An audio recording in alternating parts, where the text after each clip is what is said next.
It was supposed to be just another Monday morning at Carver High, a school where bells rang but dreams rarely did. The hallway smelled like old linoleum and overcooked cafeteria hash. Locker doors slammed like warning shots. Deshaun Carter moved like a shadow through the chaos, head down, backpack torn at the strap, hoodie halfway covering a face too used to being overlooked. He slipped into room 3B a second before the late bell screeched.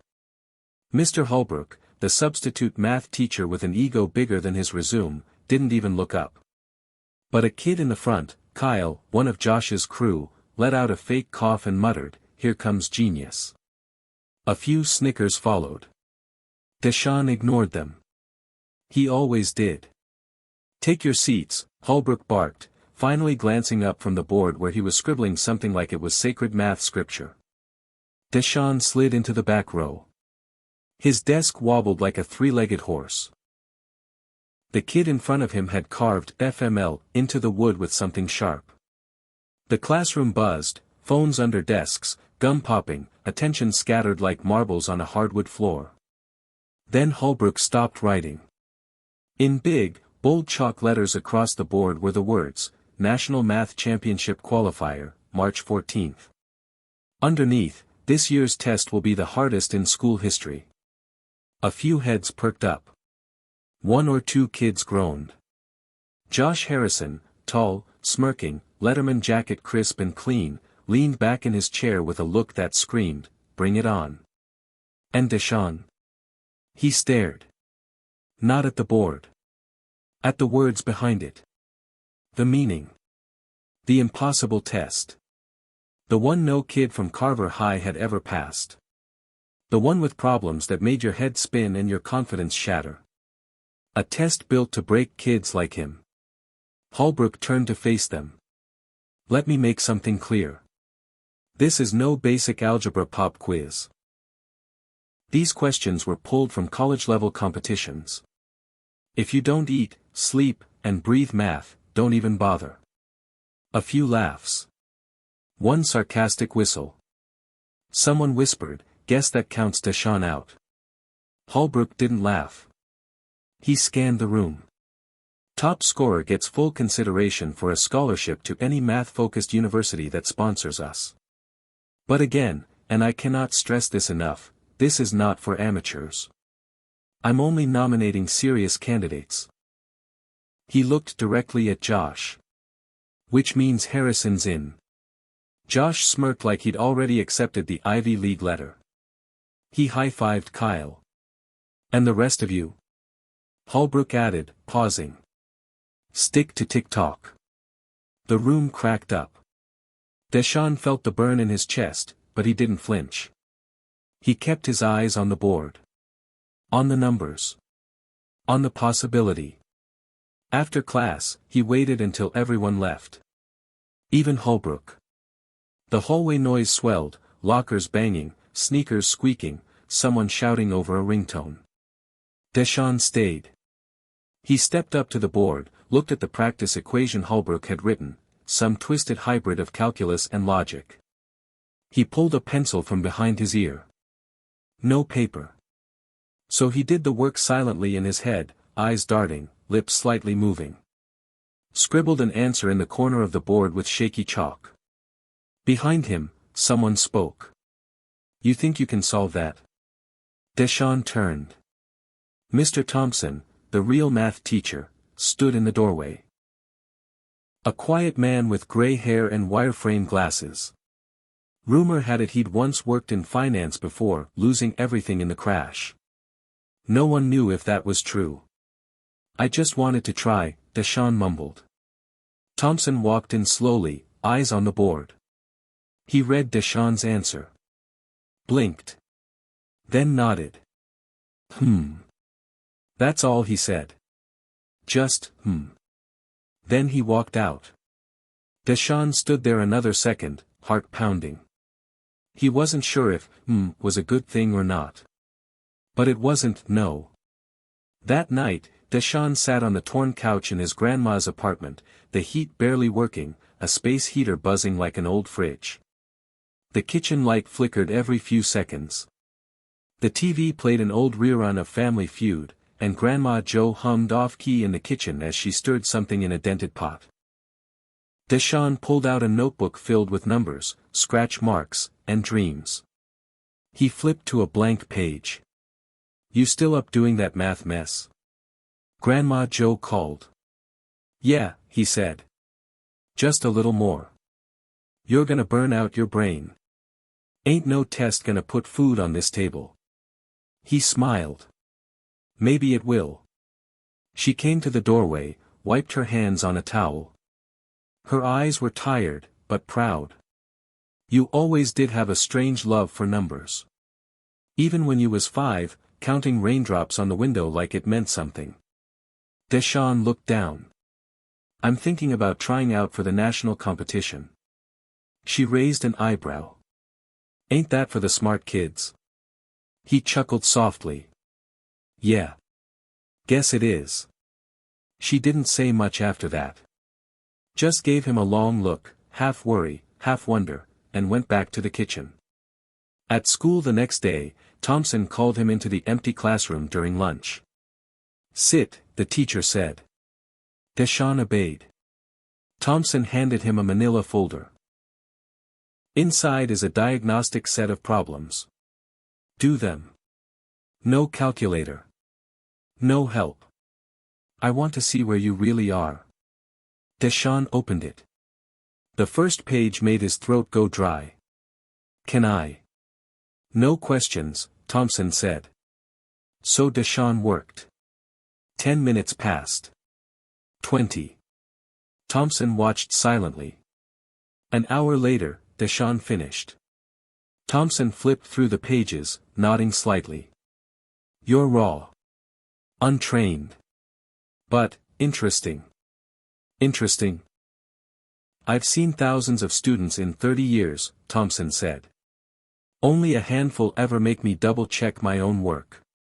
You just did." Deshaun blinked. "So, can I take the test?" Thompson didn't answer right away. He closed the folder, tapped it with one finger. "I'm not gonna lie to you. They'll laugh. They'll say it's a waste of a nomination. They'll call it a charity pick. You still want in?" Deshaun looked him dead in the eyes. For the first time, he let his voice carry weight. "Yeah. I want in." Hit subscribe and leave a comment with where you're watching from. This story might just spark a new beginning. What's one thing that always pushes you forward, even when things get tough? By Friday, the list of nominees was posted outside the main office. Josh Harrison, grade 12. Michelle Tran, grade 11. Diego Ramirez, grade 12. Deshaun Carter, grade 12. The hallway fell silent. Then the whispers started. "Wait. Deshaun. Must be a typo. Dude doesn't even own a calculator. Guess they're letting anyone in now." Deshaun didn't say a word. He just stood there, reading the list.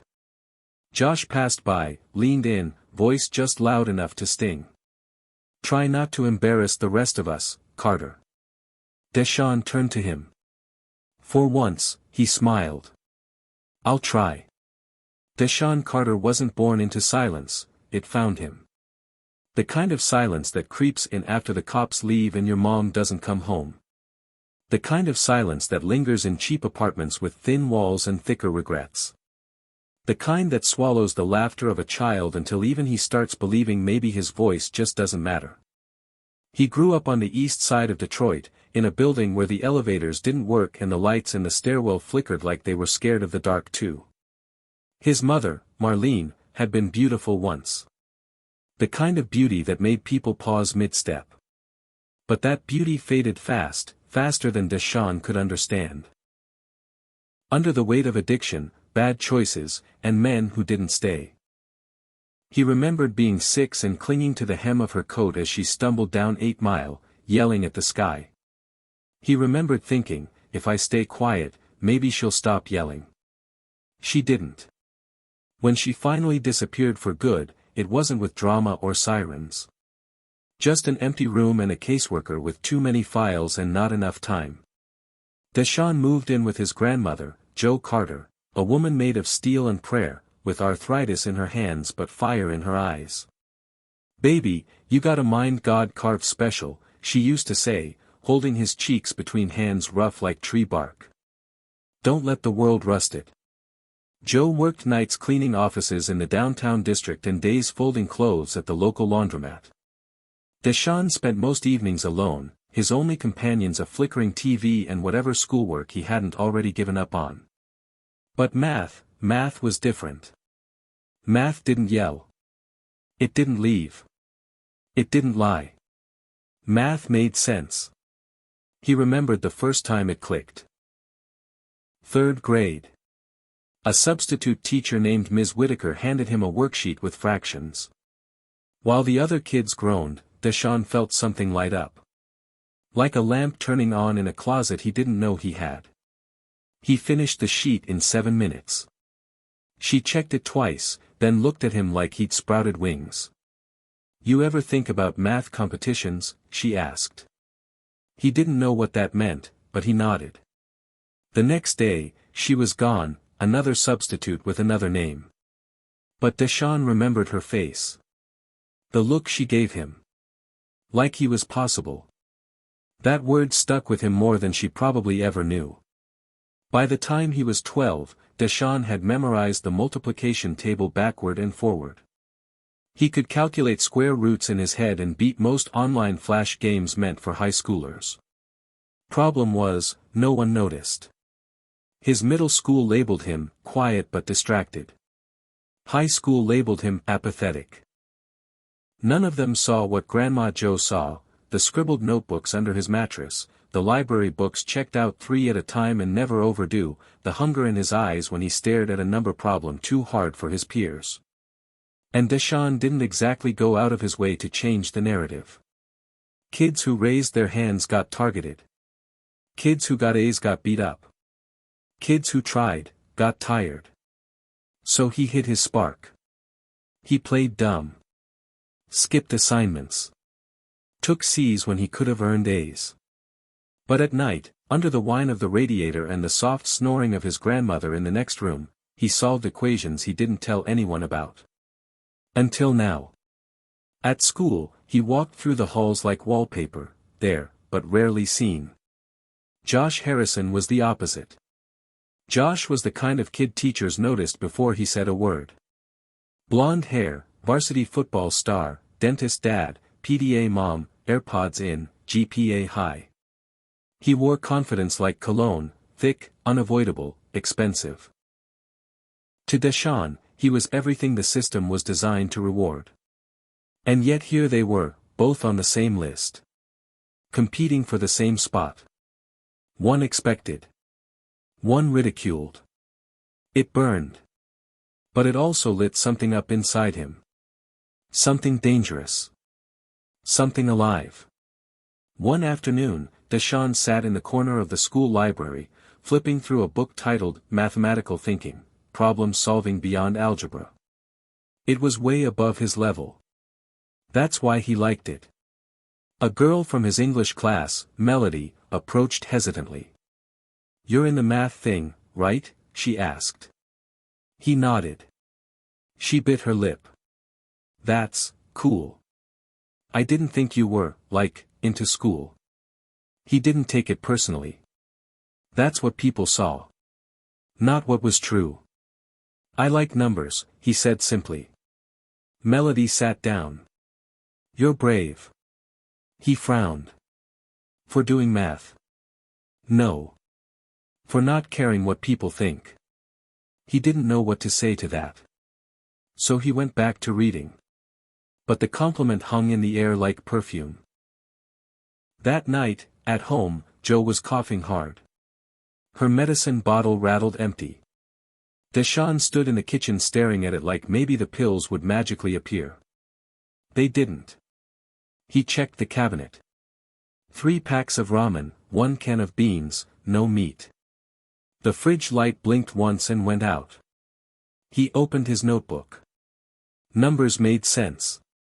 Life didn't. He wrote the same equation over and over until his pencil wore down. X superscript 2, 9x plus 20 is equal to 0. Then he factored it. X, 4, x, 5, equals 0. He whispered, x equals 4 or 5. He wasn't solving for x. He was solving to breathe. The next morning, on the way to school, he passed a guy on the corner offering fast cash to kids who ran errands for him, shady errands. Deshaun had said no 100 times. This time, the man called out, "Yo, Deshaun. You know numbers, right? I could use someone to keep track of a few things." Deshaun froze. He thought of Grandma Joe's meds. He thought of the rent due. He thought of that impossible test. And then he shook his head. Not that kind of numbers. He kept walking. The man laughed. "Ite, college boy. Suit yourself." That afternoon, Mr. Thompson met him in the hallway. "I left something in the library for you," he said. "Back table, third row." Deshaun went. Found a new binder. Inside were practice questions. A sticky note on the front. "Talent means nothing without work. Let's begin." T. He felt his throat tighten. Someone believed. Maybe just one person. But sometimes, that was enough. Deshaun thought things might get easier once his name hit the list. They didn't. They got colder. It started small, a shift in the way teachers looked at him. Less surprise now. More skepticism. Like they were waiting for the punchline. The boy from 8 Mile who suddenly cared about calculus. Must be a fluke. Or a joke. Or worse, a scam. In the cafeteria, he sat alone. Not because he liked it. But because every time he tried to join someone, the air around him thickened like wet concrete. One day, as he approached a half-empty table, a senior girl rolled her eyes. "Sorry, taken." Even though it wasn't. Josh's crew sat across the room, laughing about something, probably nothing. One of them, Kyle, made a big show of holding up a calculator, shouting, "Yo, anyone got a charger for Deshaun's brain? Think his batteries are running low." Another, "He ain't got batteries. Just attitude." Laughter rippled through the tables. Deshaun didn't look up. He stabbed a fork into his mashed potatoes like it owed him something. In Mr. Holbrook's class, it was worse. Holbrook had a habit of teaching with condescension, but only to certain students. Deshaun noticed that when Michelle Tran or Diego Ramirez answered incorrectly, he called it a great effort. But when Deshaun raised his hand, which he rarely did, Holbrook's eyebrows lifted like someone had just farted in the room. And when Deshaun got it right? Silence. No praise. No, "good job." Just a tight nod and a move to the next slide. One afternoon, Holbrook asked a trick question, something involving imaginary numbers. Deshaun answered confidently.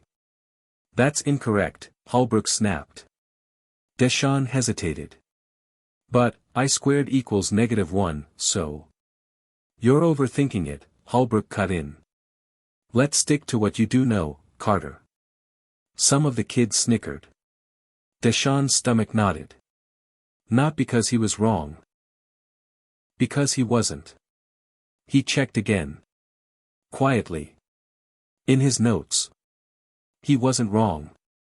But Holbrook moved on. That night, he brought the problem to Mr. Thompson. The older teacher looked it over and sighed. "You answered it right." Holbrook's ego got in the way. Deshaun frowned. "Why does he hate me?" Thompson leaned back in his chair. "He doesn't hate you, Deshaun. He hates what you represent." "What's that?" "A crack in the story he tells himself, that talent only lives in certain zip codes, certain skin tones, and certain family trees." Deshaun didn't reply. But something tightened in his chest. By midweek, the pressure was seeping into every corner of his life. Grandma Joe's cough had worsened. The free clinic rescheduled her appointment again. The heater had stopped working altogether.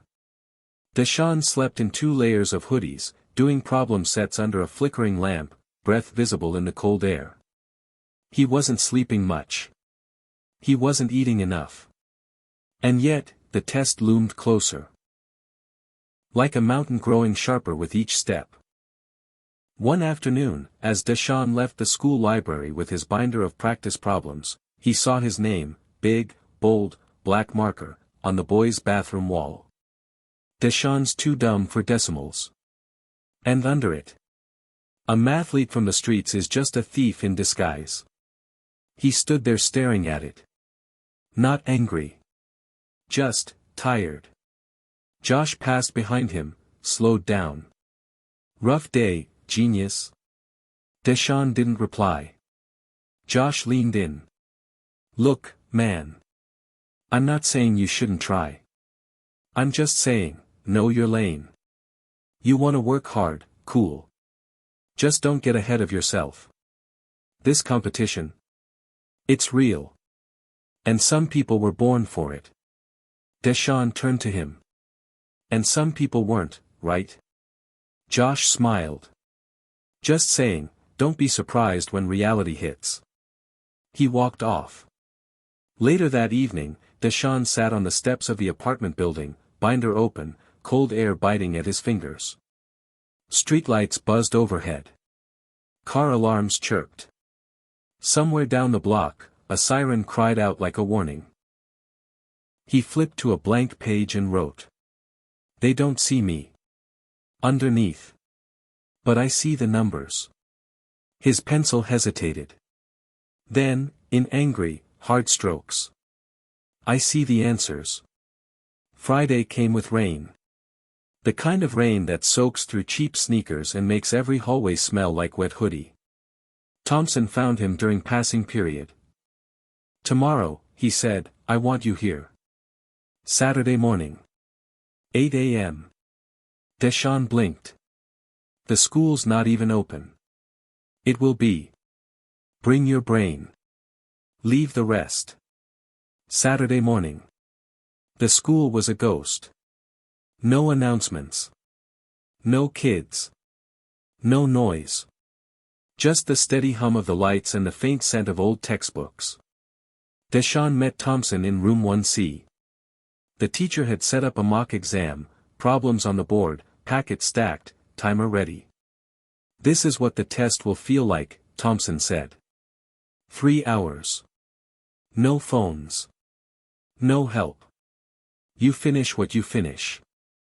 Deshaun sat. Nodded. The timer started. He opened the packet. And for a moment, just a moment. The world disappeared. There was no Josh. No Holbrook. No graffiti. No coughs from the other room. Just numbers. Numbers he could control. He worked for 2 hours and 48 minutes straight. 1 bathroom break. No water. Hands cramped. Mind burning. When he finished, he dropped the pencil. Thompson walked over. Scanned the pages slowly. Interesting, he said after 10 minutes. You keep saying that, Deshaun mumbled. Because it keeps being true. Thompson looked up. You scored higher than all but one kid I've ever tested in this building.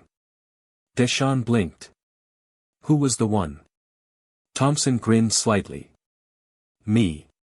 Deshaun walked home through the drizzle with soaked shoes and a silent fire in his chest. They built walls around him. But he was learning how to climb. The problem with being noticed is that people stop pretending you're invisible, and start trying to erase you. Monday morning came wrapped in gray skies and heavy footsteps.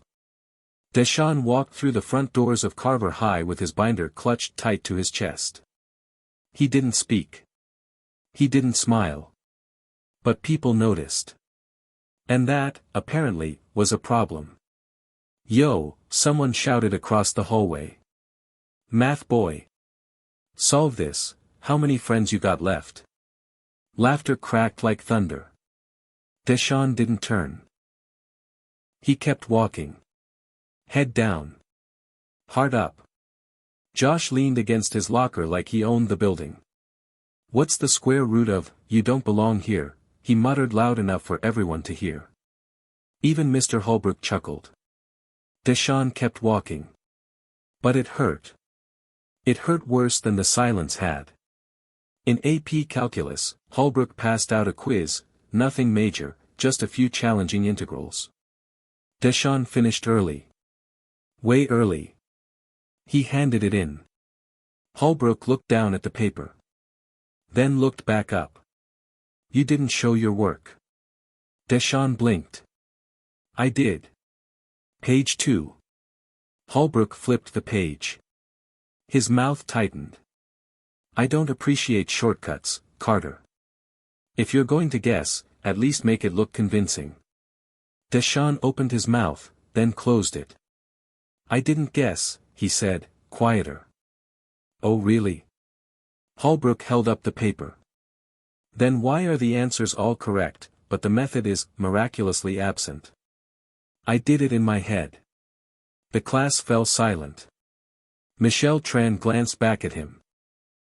Diego looked up from his desk. Even Josh's smirk dropped a degree. Holbrook sneered. You expect me to believe that? Deshaun said nothing. Holbrook leaned in. Let me tell you something, Carter. Intelligence doesn't mean attitude. You're not that smart, kid. Stop pretending. The words didn't echo, but they vibrated, deep. Like something snapped loose in the air and just kept falling. Deshaun sat back down, eyes burning. Not from tears. From pressure. From being squeezed into a space too small for what he knew he was becoming. That night, at home, Grandma Jo was coughing blood. Deshaun froze. Call the clinic, she gasped. Tell them I can't wait no 2 more weeks. He did. But the line rang 12 times and dropped to voicemail. He made her tea. Heated a towel. Sat beside her while she shook through another night. She looked at him through half-lidded eyes. You still got that fire in you? He nodded, softly. She gripped his hand. Then don't let nobody piss on it. The next morning, Thompson found him in the hallway near the vending machines. Deshaun looked like he hadn't slept, because he hadn't. Rough day? Thompson asked. Deshaun shrugged. The teacher handed him a flash drive. SAT-level puzzles. Mixed with Olympiad logic sets. Some of the hardest math ever written. You ready? Deshaun pocketed it. Ready as I'll ever be. You'll need to be better than that, Thompson said. The others, they've got tutors. Paid prep. Years of polish. You've got 3 weeks. Deshaun looked up, eyes hard. Then I better start running. At lunch, he sat in the library, headphones on, solving equations. One by one. Bit by bit. He missed the bell. Missed his next class. Missed everything except the hum of numbers lining up like soldiers on the page. But when he stepped into the hallway, 2 boys from the basketball team stepped in front of him. Yo, one said, bumping his shoulder. We heard you think you some kind of Einstein. I didn't say that. Nah, but you act like it. Running around with your little binder. Think you better than us? I think I'm trying, Deshaun said, calmly. Tryin' don't mean S***** if you forget where you came from, the taller one spat. They knocked the binder from his hands. Papers scattered. Equations fluttered across the floor like broken wings. Deshaun dropped to one knee, gathering them. The boys walked away laughing. From behind him, a hand appeared, Melody. Quiet. Kind. She helped him pick up the last sheet. You okay? She whispered. Deshaun nodded. You don't have to prove anything to them. I do, he said. Just not for them. That night, he did the unthinkable. He skipped dinner. Skipped sleep. Locked himself in his room with the flash drive and studied until the words blurred. Until numbers became dreams. Until dreams became facts. He started writing formulas on the walls, not because he was losing it, but because the space in his notebooks wasn't enough. By sunrise, he had cracked 3 logic puzzles even the answer keys said were extreme. He laughed. Not because it was funny. Because he could. Because even though the world kept telling him, "You're not that smart, kid," the numbers kept telling him otherwise. The next day, he walked into Holbrook's class 5 minutes early. Laid his test down on the desk. I redid it. With work shown. All of it. Holbrook flipped through it. Frowned. Still doesn't prove anything. It proves I'm not guessing. It proves you're obsessed. Deshawn's voice was steady. Maybe. But you'll remember my name when this is over. Holbrook leaned in. You think this is a movie? That hard work beats talent. No, Deshawn said. I think it reveals it. That weekend, Deshawn visited the city library downtown. Not the school one, the real one. The kind with dusty encyclopedias and aisles nobody bothered to browse anymore. He found a book on combinatorics thicker than his forearm. He checked it out. Carried it home like a trophy. On Sunday night, he stood at the window, looking out at the streets below, broken streetlights, flickering signs, cars with more dents than doors. His grandma's voice floated from her room. Baby? Yeah, Grandma. You gonna make it? He smiled, just a little. I think I already am. Sometimes you don't realize how close you are to breaking until you already have. Deshawn stood in the school hallway, staring at a poster for the state math invitational, bold letters, clean fonts, a tagline that read, "Where the future's brightest come to shine." He wasn't sure if it was ironic or prophetic. Because right now, he didn't feel bright. He felt buried. The pressure had reached a point where his brain felt like a ticking clock. Every minute he wasn't studying was a minute lost. Every problem he got wrong wasn't just a mistake, it was proof he didn't belong. He was barely sleeping. Eating less. And when he did sleep, the dreams came back. Not just about math. About his mom. He was 9 again. Hiding under the kitchen table while Marlene screamed at a man with a broken tooth and eyes like a hurricane. The man threw a chair. His mom screamed. Deshawn covered his ears, heart pounding like a drum. Then, silence. The worst kind. He crawled out and saw her crying on the floor. Blood near her mouth. A broken photo frame beside her. She saw him. Her eyes didn't say sorry. They said don't get in the way. Deshawn woke in a cold sweat. Room dark. Papers everywhere. Walls scribbled with formulas and half-finished thoughts. He sat up. Hands shaking. There was a knock. Grandma Joe's voice came through the door. You haven't eaten in a day. I'm not hungry, he called. That's not what I asked. He opened the door. She stood there, wrapped in her old floral robe, clutching a chipped mug of soup. You solving the world up here, baby? He cracked a tired smile. Just Michigan. Then you better eat something. Michigan don't care if you faint. He took the mug. Sipped. She looked around at the walls. You know, she said slowly, when your mama was your age, she used to draw on the walls too. Deshawn stopped sipping. Flowers. Names. Prayers. He nodded, quietly. She had her storms, Joe said. But she had light, too. You come from both. He met her eyes. I'm scared I'm turning into her. Joe reached out. Brushed his cheek. No, baby. You're turning into you. That's braver than you think. The next morning, Deshaun bombed a pop quiz. His mind was fog. He misread a question, inverted a sign, panicked on the last problem. When he handed it in, Holbrook raised a brow. Human after all. Deshaun clenched his jaw. Josh smirked behind him. Kyle whispered something about geniuses flunking. The walls were closing in again. Thompson pulled him aside during free period. Rough day? He asked. Deshaun didn't answer. Thompson closed the classroom door. You're not sleeping. Doesn't matter.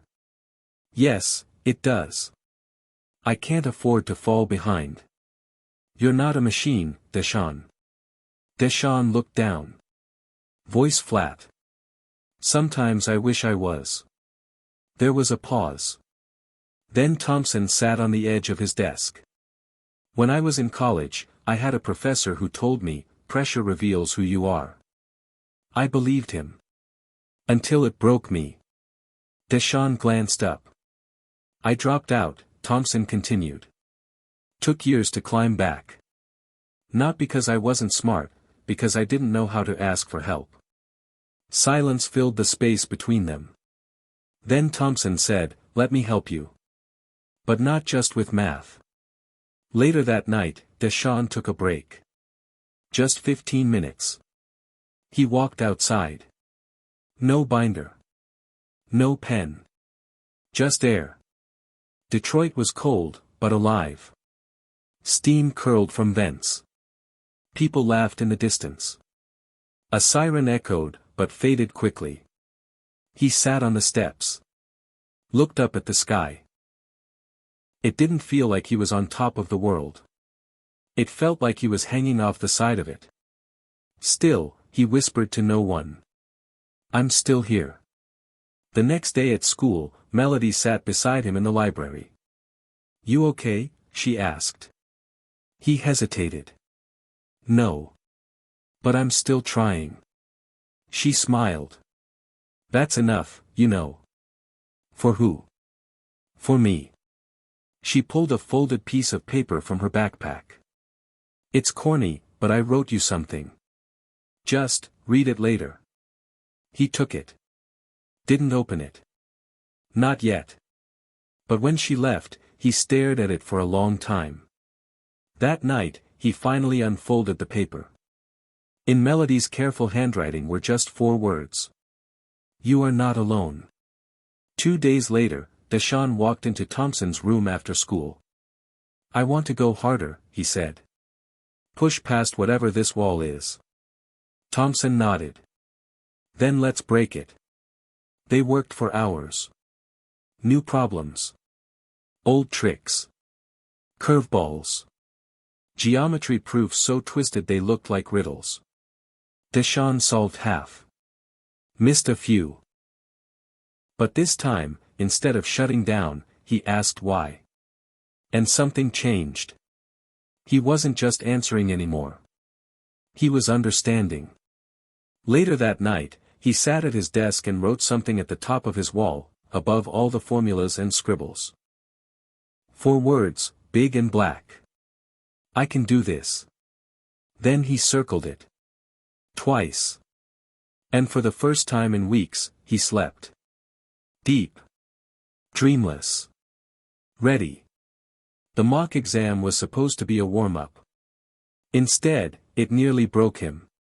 Deshaun stood in front of room 2C, clutching a sharp number 2 pencil and a thick packet of scratch paper. The hallway outside was quiet, echoing the weight of the day. Saturday morning, again. Most of the school was asleep, or pretending to be. Inside, the desks had been spaced like chessboards. The fluorescent lights above flickered with no apology. Thompson stood at the front like a game master. Calm. Focused. Serious.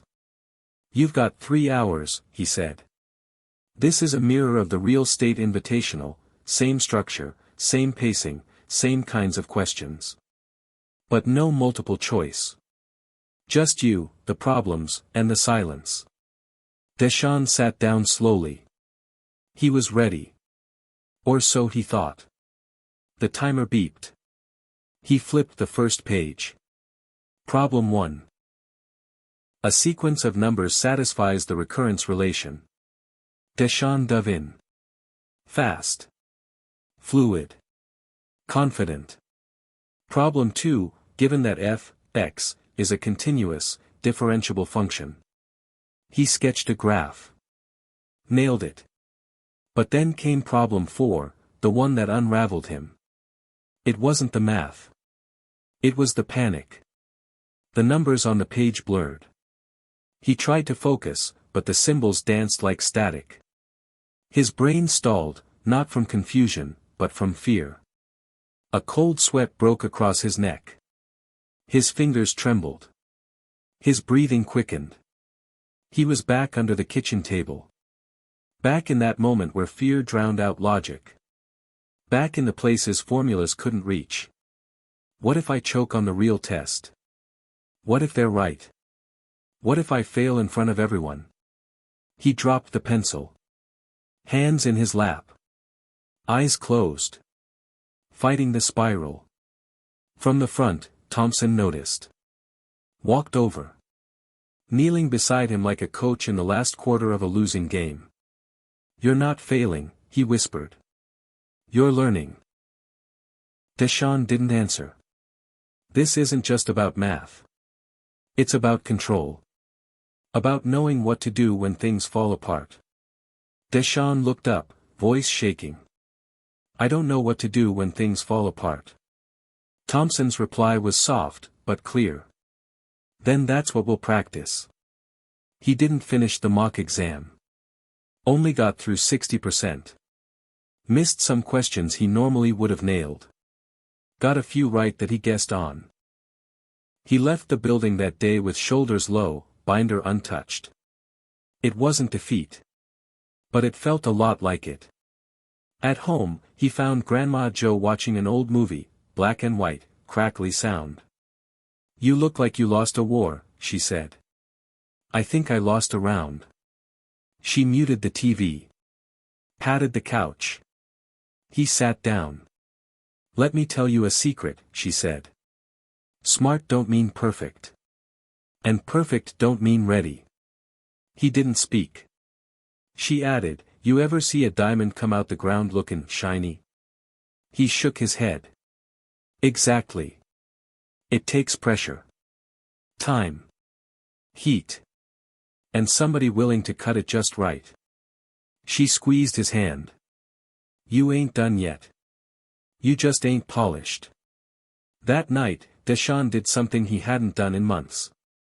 He went for a run. Not because he was training. But because his head was too loud to sit still. The streets of Detroit passed like shadows, quiet homes, flickering lights, corners that held stories no one dared write down. He ran until his chest burned. Until the doubt wore thin. Until he could breathe again. The next day, Thompson pulled him aside with a new plan. From now on, we train the mind and the nerves, he said. Timed drills. Distraction training. Confidence resets. Distraction training. Thompson smiled. Loud noises, random interruptions. You have to learn how to focus through chaos. Deshaun stared. You're gonna make me take calculus in a war zone. Exactly. They laughed. A little. Then got to work. By the end of the week, things had changed. Not drastically. But noticeably. Deshaun was solving faster again. He was breathing deeper. Even when he messed up, he didn't freeze. He recovered. Adapted. More than that, he was writing proofs in ways even Thompson hadn't expected. You're bending logic like poetry, Thompson said one afternoon. You don't just solve problems. You interpret them. Deshaun smiled, small, but real. That mean I'm ready? It means you're close.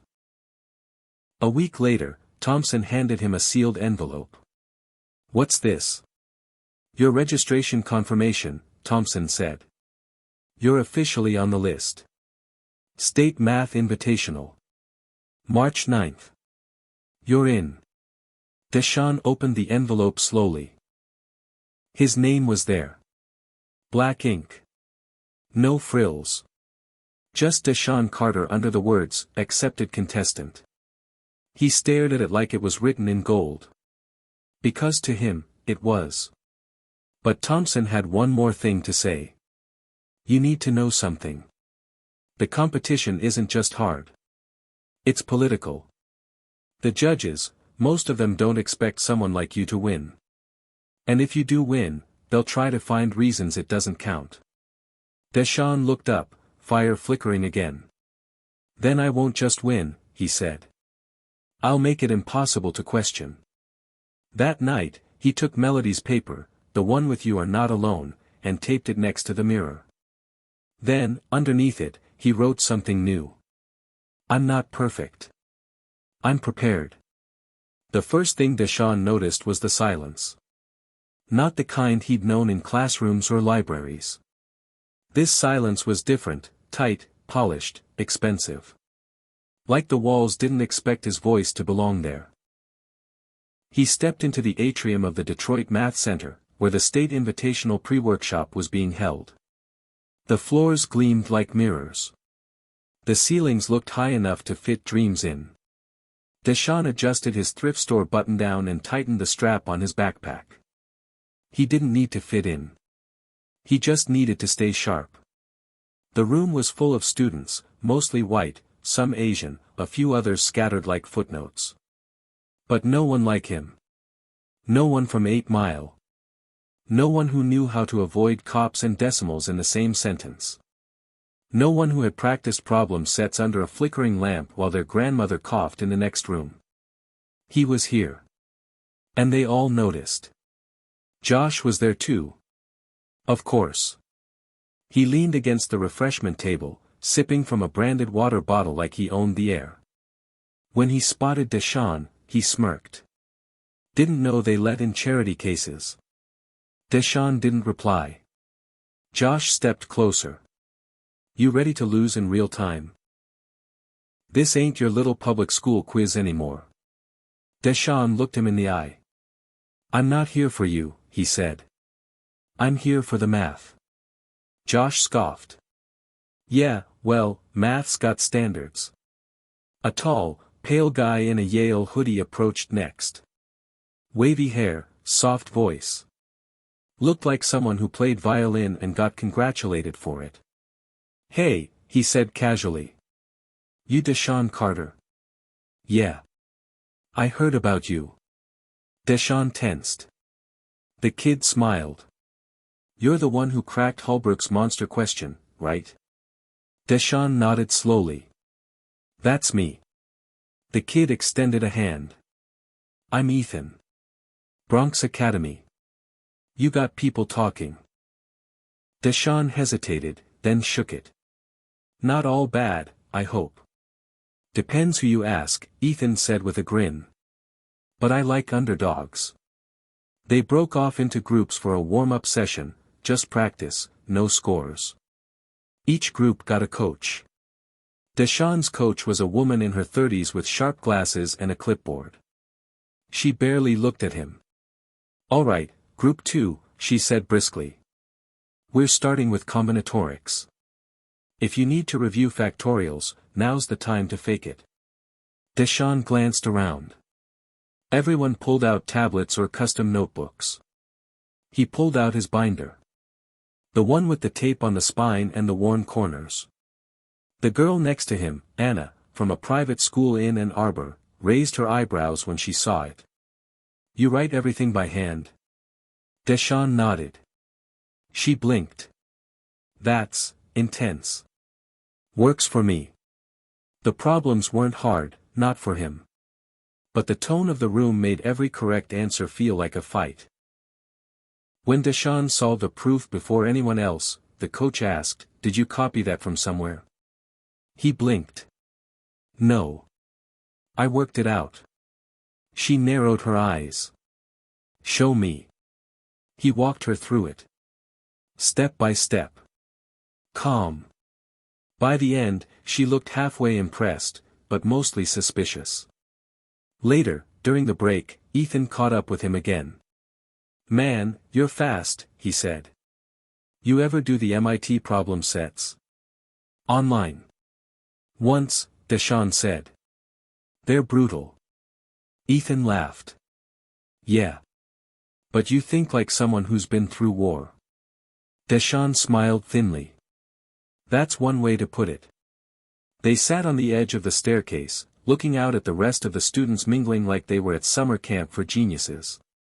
You know, Ethan said, half these kids grew up with parents who were math professors. I got flashcards before I could walk. Deshaun stayed quiet. What about you? Ethan asked. Your family into numbers? My grandma can stretch $20 into dinner for a week, Deshaun said. That's a kind of math. Ethan whistled. Respect. The final workshop challenge was a head-to-head logic relay. Deshaun got paired with Anna, the same girl who had looked at his binder like it was a fossil. Let's just not lose, she muttered. Deshaun didn't reply. The challenge started. A giant screen displayed problems. Each pair had to trade answers, building on each other's work. Deshaun moved fast. Logical. Clean. Efficient. Anna hesitated at first, but once she saw his rhythm, she caught on. They ended up finishing second out of 12. She turned to him afterward. Okay. I was wrong. You're good. Deshaun shrugged. I know. As the students packed up to leave, Thompson met him by the exit. How'd it feel? He asked. Deshaun thought for a second. Like they didn't expect me to know how to hold the pencil. But you did more than that. I made them look twice. Thompson smiled.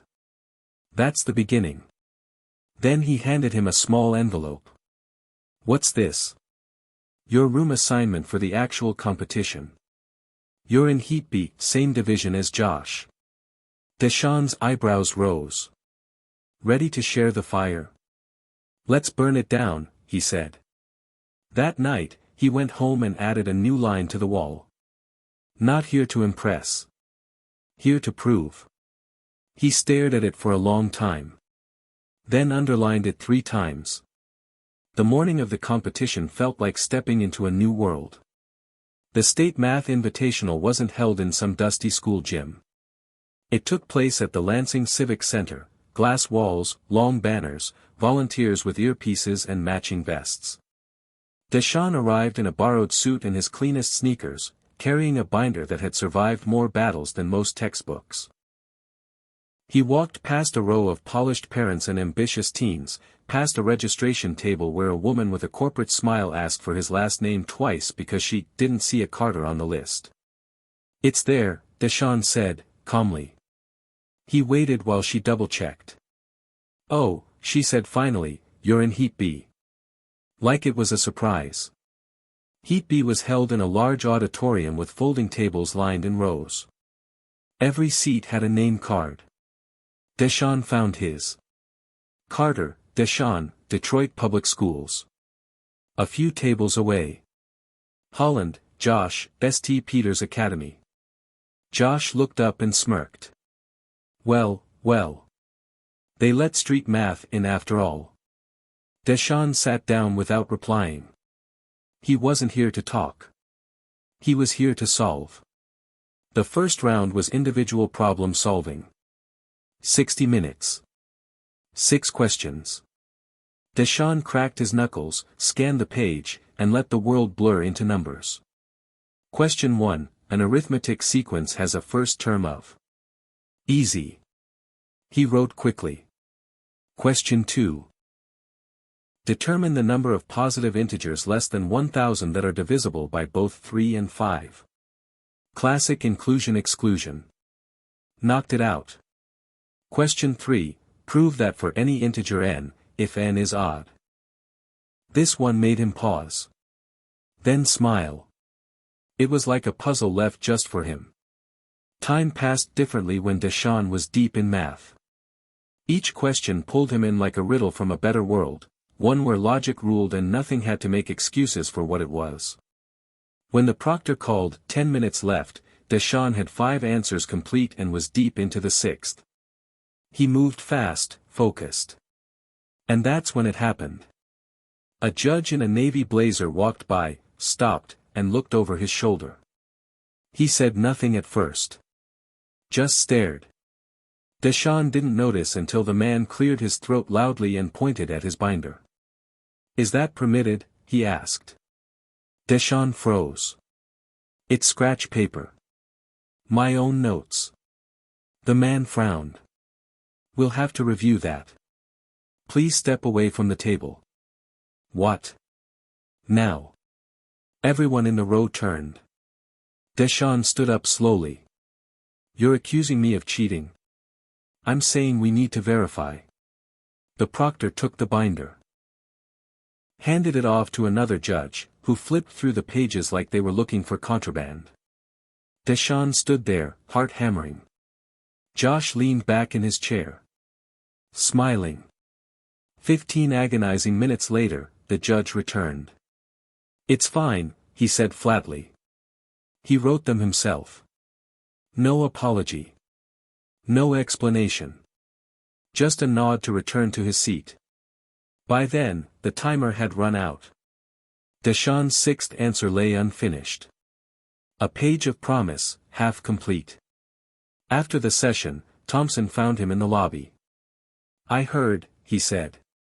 Deshaun's fists were clenched. They saw a black kid from Detroit solving problems too fast and figured it had to be stolen. "You handled it. I lost a problem because of it. You showed restraint. That's the real win." Deshaun looked away. "I'm tired of winning with grace while they win with assumptions." That afternoon, scores from round 1 were posted in the atrium on a massive digital board. Deshaun scanned the names, nerves pounding like bass. Top 20 advancing, Heat B. His name was number 5. Carter, Deshaun, 47 of 60. Josh was number 8. Deshaun exhaled. Not because he won. Because he survived. Later that evening, the top scorers from each heat were invited to a private strategy session with the event's senior coaches. It was supposed to be a collaborative dialogue. Instead, it felt like a press conference. Ethan was there. He sat next to Deshaun and whispered, "You shook the room, man." Deshaun smiled, but it didn't reach his eyes. One of the coaches, an older white man with silver hair, addressed the group. "Some of you surprised us today," he said, staring directly at Deshaun. "But remember, the competition is more than numbers. It's about character." Deshaun's jaw tightened. Ethan raised a hand. "So is assuming someone cheated part of the character test?" The room went quiet. The coach looked annoyed. "Let's stay focused." "I am," Ethan said. "On the truth." Deshaun didn't speak. He didn't need to. Because someone else finally had his back. That night, Deshaun sat at home, staring at the wall. At the words he'd written weeks ago. "I can do this." He picked up a marker. Wrote underneath it. "They'll try to stop me. I'll make them remember me." In math, the numbers never lie. But people do. The next morning started with a quiet buzz, something off in the air. Not just nerves. Whispers. Hushed voices in the hotel lobby. Quick glances. Deshaun noticed it while pouring himself a watery cup of orange juice at the continental breakfast table. 2 students in blazers glanced at him, said nothing, and lowered their voices. He felt it again during the warm-up session. Coaches speaking with judges in the hallway, doors half closed, eyeing score sheets like they were state secrets. Something was up. And by noon, he found out what. Ethan found him in the lounge after the second workshop session. "We've got a problem," he said, voice low. Deshaun raised an eyebrow. "What kind?" "The rigged kind." They sat in a corner booth while Ethan pulled out his phone. "A girl from Heat C, Sophia, came to me. She's been tracking the judge scoring variances. She's a statistics freak." He tapped through spreadsheets and graphs. She noticed that certain student scores, especially from public schools, are consistently adjusted down by 1 or 2 points. Just enough to knock them below the cut. Deshaun stared. "You're saying the scores are being altered?" Ethan nodded. Quietly. "Not by the proctors. By someone higher up." "But, why?" Ethan gave him a look. "You know why." Deshaun didn't want to believe it. He'd already experienced bias, sure. That wasn't new. But altering scores? That was beyond unfair. That was theft. Later, in the elevator, Deshaun stood beside one of the senior coordinators, a man with polished shoes and a Rolex that looked like it never left its case. "Mr. Carter," the man said with a thin smile. "We've heard a lot about you." Deshaun nodded. "Good things, I hope. Let me offer you some advice." Deshaun waited. "Focus on the problems. Not the politics. People who stir the pot don't tend to win." The door opened. The man stepped out. Deshaun stayed behind. Fists clenched. He went straight to Thompson's hotel room. Thompson answered, wearing glasses and holding a stack of papers. "What's wrong?" Deshaun told him everything. About Ethan, Sophia, the stats. The warning in the elevator. Thompson listened carefully. When Deshaun finished, his voice dropped. "Should I say something?" "That depends," Thompson said. "Do you want to fight the system? Or beat it?" "I want both. That's the hardest path." "You sure?" Deshaun didn't hesitate. "I didn't come this far just to pass. I came to matter." That night, he couldn't sleep. His brain did what it always did when overwhelmed, it started calculating. But not math problems. Risks. Chances. What happens if I speak up and no one listens? What happens if I don't? The truth clawed at him. So did the fear. He opened his binder and started writing a letter, not to judges, not to officials. To himself. A promise. No matter what they do, they don't own the numbers. I do. I will speak when it's right. I will solve when it's hard. I will not fold. I will not be erased. The next day, during the student Q&A session, an unexpected opportunity came. An audience of competitors sat in folding chairs. At the front, a panel of coaches and judges hosted an open forum. Ethan nudged Deshaun. "This is your shot." A microphone was passed around. Deshaun's heart thudded like a drumline as it approached him. He took it. Stood up. And said, clearly. "Are student scores ever adjusted after submission?" The room fell silent. A judge shifted. Another sipped water. The silver-haired coach from before gave a tight smile. "Why do you ask?" Deshaun didn't flinch. "Because fairness matters more than placement." Someone clapped. A few others nodded. But most looked stunned. The coach spoke again. "Let's not confuse process with paranoia." Deshaun held his ground. "I'm not confused. I'm prepared." He passed the mic. Sat down. And waited. Afterward, Sophia found him near the vending machines. "That was brave," she said. "Not brave," Deshaun replied. "Just overdue." That evening, Deshaun got a text from an unknown number. "Keep your head down. You're being watched." He stared at the screen for a long moment. Then deleted the message. Because he already knew. And he wasn't backing down. Back in his room, he changed the message on his wall one more time. This time, in red. They don't get to decide my value. I do. The semi-final round was a whole different beast. Deshaun had been warned about it. Everyone had. The questions would be harder, more abstract. There would be no room for error, no safety net. But there was something even more ominous that morning. The air felt thick with tension, like the world outside had held its breath just waiting for him to fail.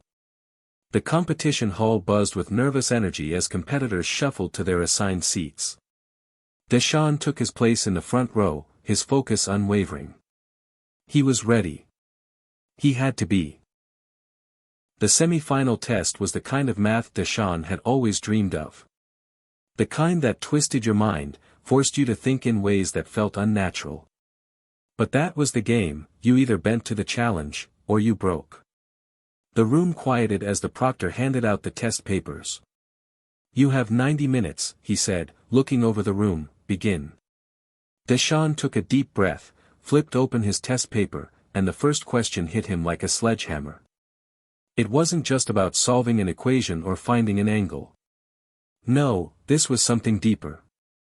Something that felt almost like a riddle. Problem 1. Find the value of XXX in this system of equations, knowing that each equation represents a nonlinear relationship, and the variables may involve multiple unknowns. Explain your reasoning with clear steps. Deshaun's eyes scanned the question, and a wave of calm washed over him. He wasn't just solving for XXX. He was diving into the heart of the problem, peeling back its layers. For the next few minutes, Deshaun lost himself in the problem. He scribbled solutions, erased them, then tried again. His mind raced through different strategies, but the usual approach wasn't working. This wasn't a problem that could be solved with brute force. No, this was one of those puzzles that required something deeper. And then he saw it. A pattern. A relationship. A small clue in the way the variables interacted. He had it. As he wrote down his final solution, Deshaun couldn't help but feel a spark of exhilaration. He'd solved it, something so abstract, so complex, and he'd done it in record time. But the question wasn't over. Deshaun still had to prove it. He moved on to the next problems, each one just as intricate, just as unforgiving. But with every new equation, the confidence in his abilities grew. He wasn't just a kid from Detroit anymore. He was a competitor. A force. By the time the proctor called, 5 minutes remaining, Deshaun was halfway through the last problem. His hand was cramping from the relentless scribbling, but he couldn't stop. He couldn't let go of the momentum. He had to finish strong. With 3 minutes left, he put the finishing touches on his final answer and sat back, breathing heavily. He'd done it. As the proctors collected the tests, Deshaun felt the weight of what had just happened. He had survived the semi-final round, but not without a price. His body felt like it had been through a marathon, and the emotional toll was just as exhausting. He knew that the stakes were higher now.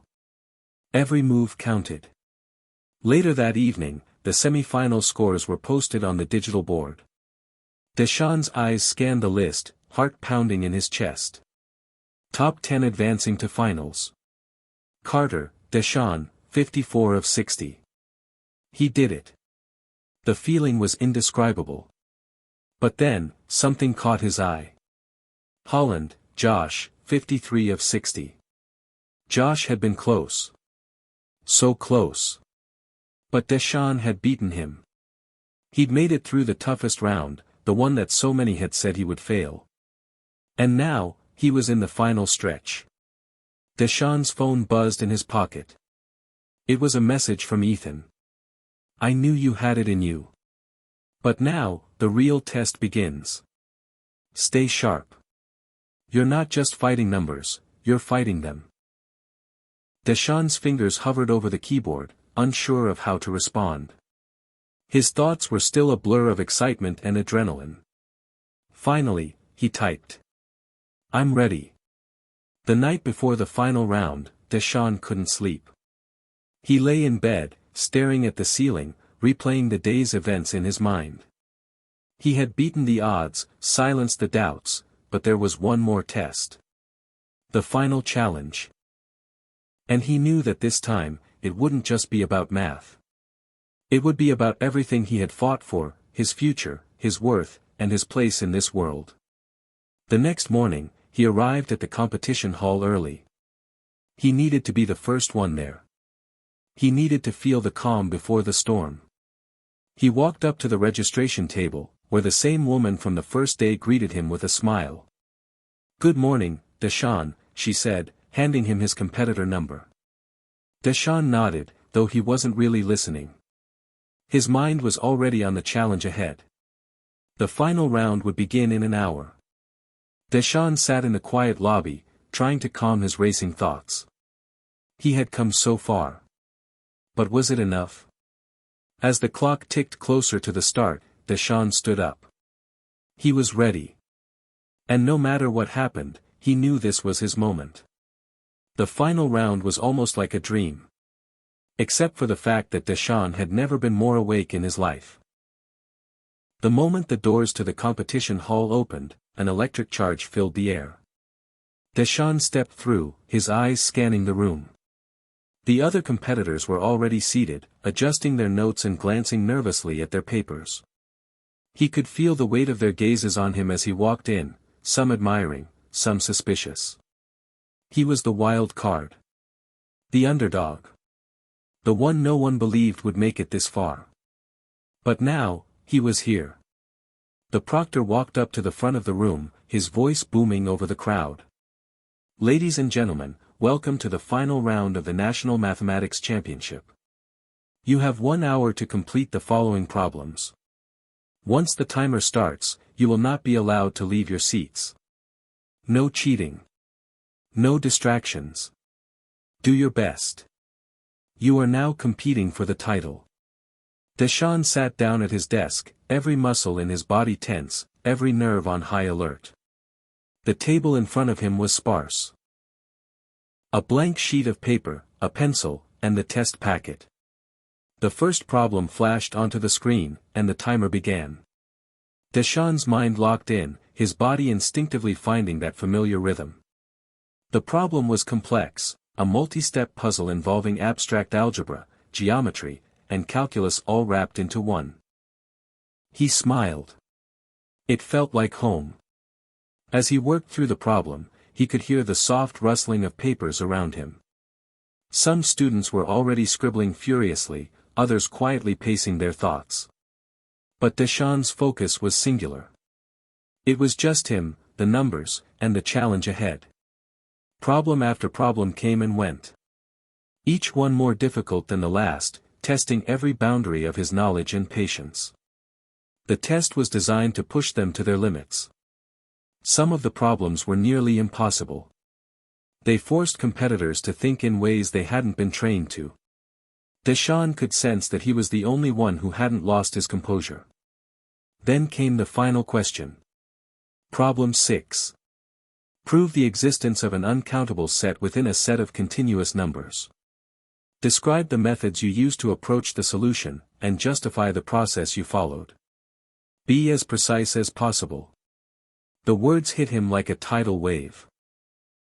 Deshaun paused, letting the meaning of the question settle. This wasn't just about finding the answer. This was about crafting an argument, a proof. He sat back in his chair, closing his eyes for a brief moment, gathering his thoughts. The hours of practice and study came rushing back to him. The long nights of working through abstract math theorems, the late-night study sessions with Ethan, the notes from his high school teacher, Mr. Carr, who had shown him that math wasn't just a subject. It was a way of thinking, a way of seeing the world. Deshaun exhaled slowly. It all clicked into place. He grabbed his pencil. One by one, Deshaun worked through the proof. Each step was methodical. Each statement, carefully written. It wasn't enough to get the right answer, he had to explain it in a way that made sense. His argument had to be flawless, precise, and logical. He could hear the clock ticking down in the background, but it didn't matter. This was the moment he'd worked for. The final bell rang.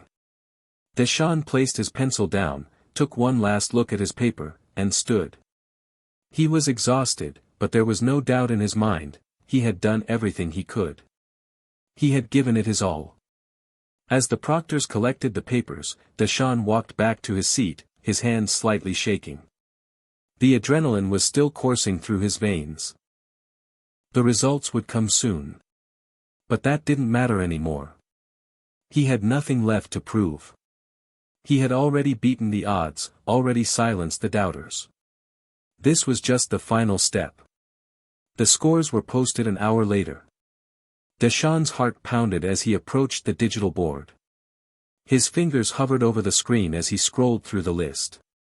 Carter, Deshaun, 58 of 60. He had done it. The top score. The best in the nation. The room erupted in applause. It was a strange moment. He had expected something else. A rush of victory. A flood of joy. Instead, all he could hear was the sound of his own heartbeat. Ethan was there, clapping him on the back. "Told you, man. Told you." Deshaun smiled weakly, still in a daze. But the applause wasn't for him. It wasn't just for the solution he had provided. It was for the journey. The coaches came to congratulate him, the press began to swarm, and the judges congratulated him on his performance. But then, just as the buzz of victory filled the room, Deshaun heard a voice from the back of the crowd. "Deshaun Carter." He turned, his heart skipping a beat. It was the same man from the elevator. The judge who had warned him to keep his head down. He stepped forward, a knowing smile on his face. "I knew you were something special, kid. But what you just did, that was beyond expectations." Deshaun felt a chill run down his spine. "What do you mean?" "I mean," the man continued, "that was a performance. You didn't just solve the math. You solved the system." Deshaun blinked. The realization hit him like a truck. This wasn't just a competition. It was a test of something bigger. Something more. The closing ceremony was a blur. As Deshaun stood on the stage, receiving his trophy, he realized the truth: he hadn't just won a math competition. He had cracked a system. And in that moment, he knew this was just the beginning. Hit subscribe and leave a comment with where you're watching from. This story might just spark a new beginning. What's one thing that always pushes you forward, even when things get tough? The first thing Deshaun felt after the competition was a sense of relief. Relief that it was finally over. Relief that he had done it, despite everyone who doubted him. He'd cracked the impossible math test. He had proven them wrong, once and for all. But then came the silence. For the first few days, the world felt strange. Deshaun woke up each morning to news stories about him. He was a hero. A prodigy. The boy from Detroit who had defied all odds. But none of it felt real. None of it seemed to match the boy who had spent countless nights in his bedroom, scribbling equations and dreaming of something bigger. People from all over the country wanted to interview him. News anchors wanted him on their shows. Universities sent recruitment letters, practically begging him to come and study under their programs.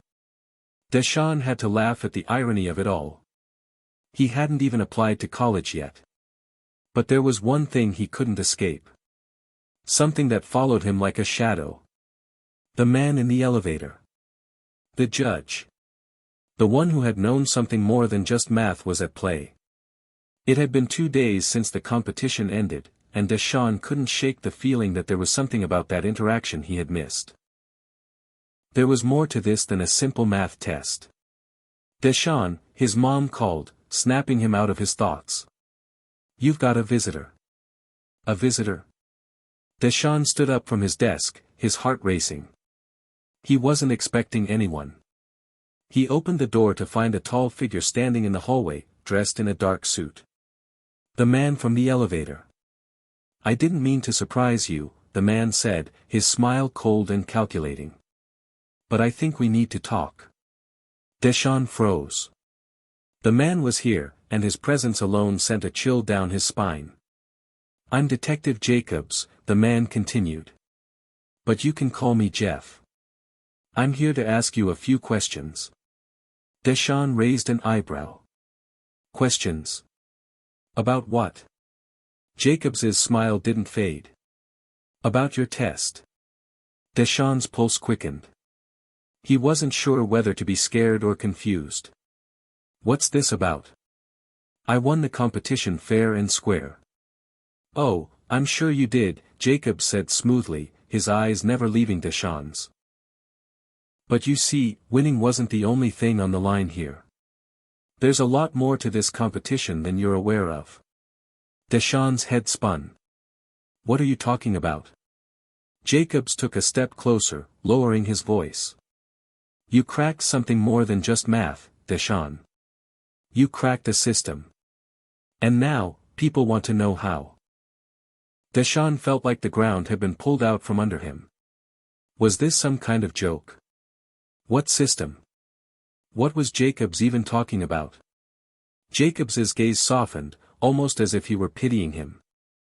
"You don't realize it yet, but what you did, what you solved, goes beyond anything you could have imagined. It wasn't just about math. It was a test of something bigger, something that was never meant to be cracked." Deshaun stepped back, his mind racing. This couldn't be happening. He hadn't asked for any of this. "I don't know what you're talking about," Deshaun said, trying to keep his voice steady. "I just wanted to prove I could do it." Jacobs let out a small, almost amused laugh. "That's the thing, kid. You did it. But now, there are people out there who will do whatever it takes to keep you from figuring out what you really unlocked. And the truth is, you don't have much time before they come after you." Deshaun didn't know what to say. His entire world had been turned upside down in a matter of minutes. Jacobs stepped back, sensing Deshaun's confusion. "Listen, I'm not here to scare you.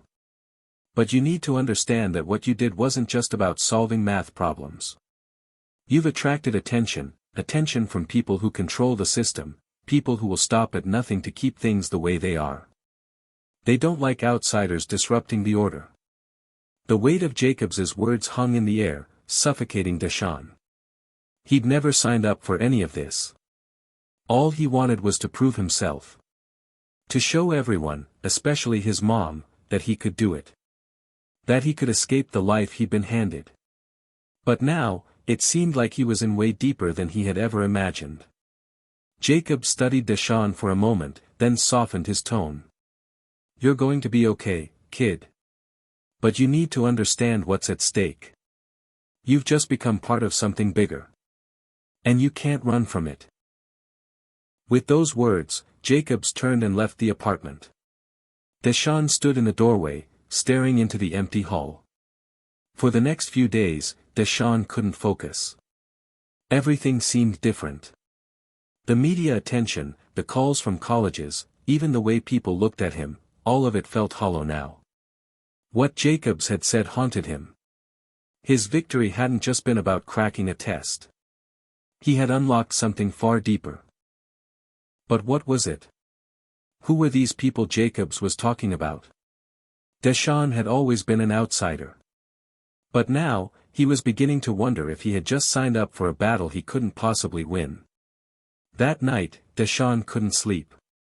He lay awake, staring at the ceiling, thinking about everything that had happened. Jacobs's words kept echoing in his mind, "You've become part of something bigger." What could that even mean? And then, the phone rang. Deshaun jumped out of bed, startled. He looked at the screen. Unknown number. "Hello. Deshaun," a voice said. "We need to talk." It was Jacobs.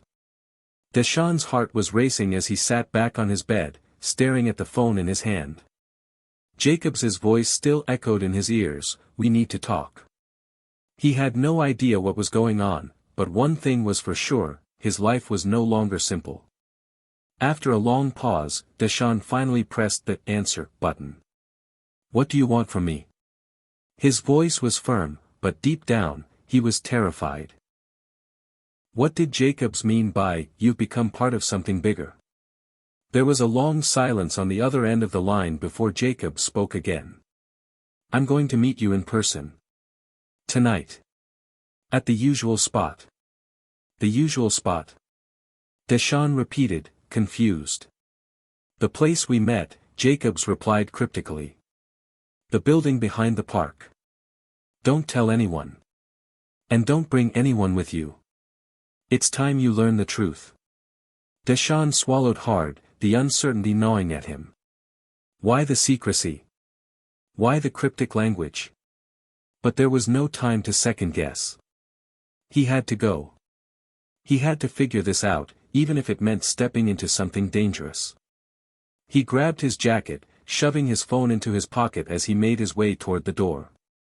His mom was still at work, and Ethan was at practice. This was his chance to figure out what Jacobs had been talking about. The night air was cool as Deshaun walked through the quiet streets. The city, which had once felt like a place of comfort, now felt oppressive. As he neared the park, he looked around cautiously. The building Jacobs had mentioned was an old, abandoned warehouse, one that had long since been forgotten by most of the city. It was dark, shadowed by overgrown vines and faded graffiti. Deshaun hesitated before entering, every instinct screaming at him to turn back. But he couldn't. He needed answers. Inside, the air was thick with dust and silence. His footsteps echoed in the empty space. He spotted a figure standing by the far wall. It was Jacobs. The man's silhouette loomed against the dim light. He looked almost out of place here, sharp in his suit, an odd contrast to the dilapidated surroundings. "You came," Jacobs said as Deshaun approached, his voice cool, almost too calm. "I figured you would. You're too curious for your own good." Deshaun clenched his fists, frustrated by the man's enigmatic attitude. "What's going on? What did you mean by, 'You've cracked the system'?" Jacobs took a step toward him, his gaze fixed on Deshaun. "It's not just about math, kid. What you did, what you figured out, it's a signal. A key." "A key?" Deshaun repeated, still lost. "Do you remember the final problem in the test? The one about proving the uncountable set?" Jacobs asked. Deshaun nodded slowly. "Yeah, of course. It was a tricky one, but I solved it. I showed the existence of a set that was larger than any countable set, using Cantor's diagonal argument." Jacobs's lips curled into a half-smile. "You didn't just solve a math problem. You proved something that wasn't supposed to be proven." Deshaun blinked in confusion. "What are you talking about?" "That's a standard proof. It's been done before." "No," Jacobs corrected him, his voice low. "Not like the way you did it. You didn't just prove that an uncountable set exists, you exposed the framework that holds it all together. The entire system, the algorithm, the structure. You unlocked something that was supposed to stay hidden." Deshaun's mind raced. "So, what does that mean? What system?" Jacobs's eyes flickered for a moment, a shadow crossing his face. "You're a lot closer to the truth than I thought. It's not just about math, it's about power. There are forces at play here that you can't even begin to comprehend. But you're in it now. And there's no turning back." Deshaun felt a cold shiver run down his spine. "Who are these people? What do they want from me?" Jacobs hesitated. For the first time, he seemed uncertain. "I can't tell you everything, not yet. But understand this, you've been marked. You've cracked the code that so many have tried to uncover, and now you're in danger." "Danger?" Deshaun repeated, his voice a whisper. "From who?" Jacobs's expression hardened. From them. The ones who control the system. They don't like outsiders like you shaking things up. You're a threat to everything they've built. Deshawn's thoughts spun. He had been naive to think that winning the competition would just be about recognition. But this was a whole other world. One he wasn't ready for.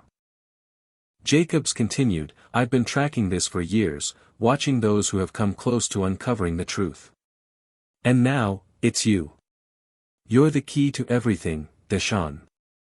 Whether you like it or not. The weight of Jacobs's words hung heavy in the air. Deshawn felt like he was standing at the edge of something vast and terrifying. There was no going back. I never asked for any of this, Deshawn said, his voice low, his chest tightening with fear. I just wanted to prove myself. I just wanted to be enough. Jacobs's eyes softened slightly, but his words were firm. Sometimes, the things you don't ask for come with consequences. But you have a choice now. You can either walk away and pretend none of this ever happened, or you can take a step into a world that's far bigger than you imagined. Deshawn stood frozen, torn between the two choices. He could walk away. He could ignore everything Jacobs had said, go back to his life, and pretend the whole thing had been a bad dream. But deep down, Deshawn knew he couldn't. He couldn't unsee the truth now. He couldn't unlearn what he had unlocked. I want to know everything, Deshawn said finally, his voice firm. Jacob studied him for a long moment, then nodded. I figured you would. But remember, there's no turning back now. Once you learn the full story, your life will never be the same. Deshawn's heart pounded in his chest, but he was resolute. He had already made it this far. He couldn't stop now. As they spoke more, Jacobs began to explain the strange connections between math, data encryption, and hidden algorithms. Deshawn realized that he had stumbled upon something far more complex and dangerous than he could have ever imagined. The equations weren't just about numbers, they were part of a larger code, a secret world of hidden systems that controlled everything. But who controlled it? And what would they do now that Deshawn had unlocked their secret? The air inside the warehouse felt heavy, suffocating. Every breath Deshawn took seemed to weigh him down more and more. He had just learned that his victory, the impossible math test he had cracked, had set something in motion. Something dangerous. I told you, Jacob said, his voice dark. You've opened a door. Now, there's no closing it. Deshawn couldn't process the gravity of his situation.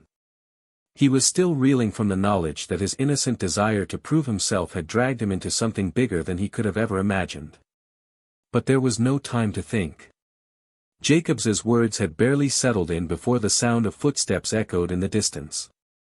Who's coming? Deshawn asked, his voice tight with fear. Jacobs's eyes widened, and he turned quickly, his calm demeanor cracking for the first time. We need to leave. Now. Deshawn barely had time to react before Jacobs grabbed him by the arm, pulling him toward the back door. Go. Jacobs hissed, urgency in his tone. Deshawn stumbled behind him, his mind racing. What was happening? Who was coming? And why did Jacobs suddenly seem so scared? They reached the back alley, and Deshawn found himself in the shadows, his heart pounding in his chest. Jacob shoved him into the corner, pressing his finger to his lips, signaling for him to stay silent. From the darkness, Deshawn heard voices. Low whispers. But they were too close, too clear to ignore. They're already here, Jacobs muttered under his breath. Deshawn's pulse quickened. Who? Who's here? Jacobs's eyes flashed with a kind of urgency Deshawn had never seen before. People who don't take kindly to people like you. The footsteps grew louder. Then, out of the shadows, a figure emerged, tall, imposing, and dressed in a suit. The same suit as Jacobs's, but this one was different. This man was no ally. His cold, calculating gaze swept over Deshawn, and he immediately knew he was no longer safe. "Run!" Jacob shouted, shoving Deshaun in the opposite direction. Deshaun didn't need any more convincing. He turned and sprinted down the alley, his legs moving on pure adrenaline, every step taking him farther away from Jacobs, from the man in the suit, from everything he thought he knew. But the chase wasn't over. As Deshaun darted through the streets of the city, he felt the weight of every footstep behind him. The figure in the suit was fast. Too fast. Deshaun could hear him gaining, the steady rhythm of pursuit closing in. He rounded a corner, breath coming in sharp gasps, his mind racing for any possible escape. His phone buzzed in his pocket. He ignored it, not daring to stop. He didn't know what was more terrifying, the man chasing him or the possibility that he had just stumbled into a conspiracy far bigger than he could understand. Deshaun turned another corner, hoping to lose the man in the maze of city streets. But the chase had only just begun.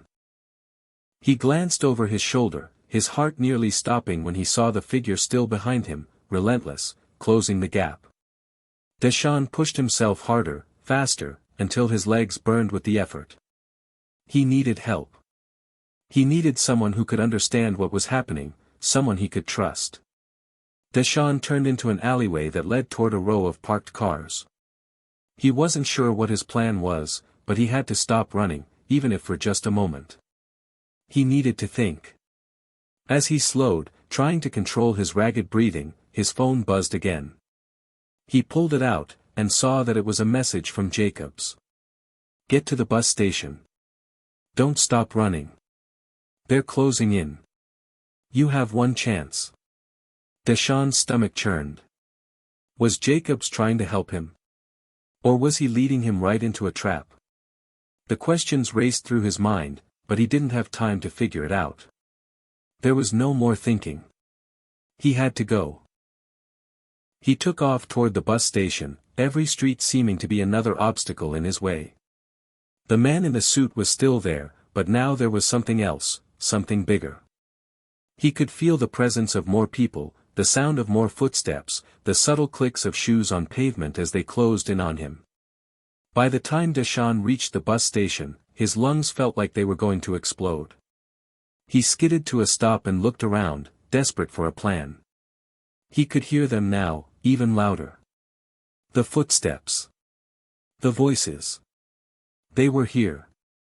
The man in the suit appeared in front of him, standing at the edge of the station. He didn't move, but his eyes, those cold, calculating eyes, were locked on Deshaun like a predator ready to pounce.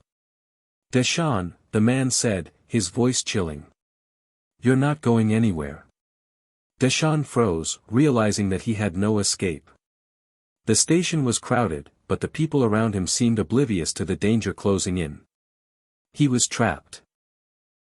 But then, just as the man took a step forward, a car screeched to a halt beside Deshaun. The door swung open. "Get in!" Jacob shouted from the driver's seat. Without thinking, Deshaun dove into the car. The door slammed shut behind him, and they sped off, the sound of the man in the suit's footsteps fading behind them. Deshaun didn't say anything at first. He was gasping for breath, still trying to process everything that had just happened. But finally, he managed to croak out a question. "Who are they? Who are these people?" Jacobs kept his eyes on the road, his knuckles white against the steering wheel. "People who will stop at nothing to keep control. And now that you've unlocked the code, they want you out of the picture." Deshaun's mind raced. "I didn't unlock anything. I just solved a math problem." "No," Jacobs said, his voice dark. "You solved the puzzle. And that puzzle was never meant to be solved. You've opened a door into something much bigger. And now, it's not just about math anymore." Deshaun slumped back in his seat, trying to process what Jacobs had said. His victory, his achievement, everything he had worked for, had just turned his world upside down. But one thing was clear, it wasn't over. Not by a long shot. The car skidded to a halt in the dimly lit parking garage. Deshawn's head was spinning from the whirlwind of the past few hours. He had barely processed everything when Jacobs had sped him away from the bus station, but now, in the silence of the garage, it all felt too much to bear. Jacobs cut the engine, and the quiet hum of the car's electrical systems filled the space. Deshawn sat still for a long moment, his hands shaking slightly. He didn't know what to think, who to trust, or even what was happening anymore. The world had gone from predictable to chaotic in an instant, and now he was trapped in a nightmare with no clear way out. "Where are we?" Deshawn asked finally, his voice barely more than a whisper. Jacobs didn't answer immediately. He seemed to be contemplating something, and when he turned to face Deshawn, the look in his eyes was serious, even somber. "This is a safe house," Jacobs said quietly, his gaze flickering to the rearview mirror. "For now. We need to lay low until we figure out what to do next." Deshawn's eyes narrowed. "Safe house? You've been lying to me this whole time, haven't you? You know exactly what's going on." Jacob sighed, rubbing the back of his neck. "I never lied, Deshawn. I just didn't tell you everything. The truth is, I didn't think you'd be ready for it." Deshawn felt a pang of frustration rise in his chest. "Ready for what? You've dragged me into some secret world, told me I'm part of some grand conspiracy, and now you expect me to just sit here and do nothing?" Jacobs's face darkened. "You're part of something much bigger than you realize. You cracked the test, and with that, you've exposed something that's been hidden for a very long time. Something dangerous." Deshawn leaned forward, his eyes flashing with anger. "What exactly is it that's so dangerous? And why am I involved in this? I'm just a kid who solved a math problem. Why is that so important?" Jacobs looked at him, his expression softening for the briefest moment. "It's not just any problem, Deshawn. That test, the one you cracked, wasn't just about mathematical theory. It was a test designed to unlock the code of an algorithm that controls global systems. Think of it like the backbone of the internet, financial markets, global data encryption. It's a code that, if understood, could give someone control over everything." Deshawn's heart skipped a beat. "Wait, are you saying I cracked some kind of global code?" Jacobs nodded grimly. "Exactly. And now that you've solved it, you've exposed a flaw in the system. People have been looking for that flaw for years. You've made yourself a target." Deshawn was speechless. The weight of Jacobs's words settled over him like a heavy fog. He had no idea what he had stumbled into, but the thought of someone having control over everything, from finances to personal data to world events, made his skin crawl. "I didn't know what I was doing," Deshawn muttered, his mind reeling. I just wanted to prove myself. I never asked for any of this." Jacobs gave him a long, searching look. I know. But that's the thing, Deshawn. It doesn't matter what you wanted. You've already made the choice just by solving that problem. Whether you like it or not, you're part of something bigger now." Deshawn's breath quickened. He couldn't shake the fear building inside him. He had cracked the test, yes, but he had never imagined that it would lead to this. He had always been a kid from a small neighborhood, just trying to make something of himself. Now, he was caught in a battle for control over a world he couldn't even begin to comprehend. "Who's behind all this?" Deshawn asked, his voice shaking. "Who are these people trying to stop me?" Jacobs hesitated. "They don't have a name, not really. They're a shadow organization, a group of powerful individuals who control most of the systems that run the world. They've kept the code hidden for decades, and they'll stop at nothing to keep it that way." Deshawn felt a knot form in his stomach. "And what do they want from me? Why are they after me?" "They want you gone," Jacobs said bluntly. "They want to erase every trace of the flaw you exposed. And they'll do whatever it takes to make sure you don't understand what you've uncovered." Deshawn sat back, trying to process the magnitude of what Jacobs was saying. He had uncovered a secret that powerful people were willing to kill to protect. It was like a bad movie, except it was his life. But why me? Deshaun asked, his voice barely audible. Why am I the one who cracked the code? Jacobs's eyes softened, and for a moment, he seemed almost sympathetic. Because you're different, Deshaun. You have a mind that doesn't just accept things the way they are. You question, you challenge, and that's what makes you a threat to them. You've got the power to expose the truth, and they can't allow that. Deshaun ran his hand through his hair, trying to clear his thoughts. The room felt smaller, the walls closing in around him. Every new piece of information Jacobs gave him only made the situation feel worse. So, what now? Deshaun asked, a sense of resignation settling in. How do I fix this? Jacobs took a deep breath. We can't fix it, not right away. But we can fight. I've got allies who can help, people who understand this world better than I do. We just need to be careful. We can't let them find us, and we can't let them silence you. Deshaun looked out of the window, the city lights blinking in the distance. He had always thought of himself as someone who was in control of his own fate.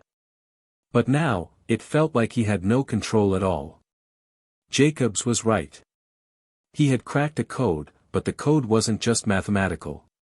It was a code for power, for control. And Deshaun had exposed it. He glanced back at Jacobs, who was watching him with a mix of concern and determination. This isn't over, is it? Deshaun asked quietly. No, Jacobs replied, his voice grim. It's just beginning. Deshaun's mind was racing as he sat in the dimly lit room. The walls of the safe house felt like they were closing in around him. The weight of what Jacobs had told him earlier was still heavy on his chest. You've exposed something bigger than you can understand, Deshaun. That sentence kept echoing in his mind. He had never signed up for any of this. All he had wanted was to prove that he wasn't just some poor kid from a rough neighborhood. He had wanted to show that he was smart enough to make something of himself. But now? Now he had unlocked a global secret, a flaw in a code that controlled everything, and the powerful people who'd been hiding it would stop at nothing to keep it that way. Jacobs, Deshaun muttered, more to himself than to the man beside him. I'm not ready for this. I don't know what I'm supposed to do. Jacobs, sitting across from him in a small chair, exhaled a long breath, eyes tired but sharp. I know, kid. I know. But you don't have a choice anymore. Deshaun's chest tightened. That's the thing though, right? I never wanted this. I just wanted to be normal, to finish school and get out of this mess. Now I'm stuck in the middle of a war I didn't ask for. Jacobs's expression softened for a moment. I get it. But you've got something most people don't, something they want. And you can either sit here and wait for them to come for you, or you can take control. Deshaun looked out the window, his eyes flicking from shadow to shadow as the city lights blinked through the glass. He felt cornered. There was no easy escape from this, no going back to his old life. But what's the end game? Deshaun asked, his voice cracking. How do I fight something like this? Jacobs leaned forward, his eyes hard. By knowing exactly what they're after, and being smart enough to stay one step ahead of them. Right now, they're watching you. But we've got a little time before they figure out where you are. Deshaun's thoughts were a whirlwind, spinning with new information and dangers. He was still trying to grasp the enormity of what Jacobs had said. How he had cracked a code that could control everything, how powerful people were hunting him down, and how the world as he knew it had just shifted beneath his feet. Jacobs's phone buzzed on the table between them, pulling him out of his reverie. Jacobs picked it up, glanced at the screen, and cursed under his breath. They found us, he muttered, his voice clipped. Deshaun froze. What does that mean? Who found us? Not who, Jacobs replied, his tone suddenly urgent. What? He stood up quickly, walking toward the window and peering out. They're already on their way. Deshaun felt the panic rise in his chest. His instincts told him to run, to get as far away as possible.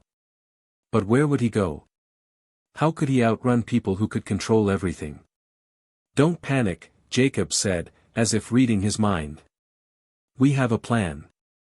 Before Deshaun could react, Jacobs was already at the door, pulling out a duffel bag from under the bed and throwing in a few essentials, a laptop, a change of clothes, and what looked like a few passports. Pack your stuff, Jacob said. We've got a window. It's our only shot.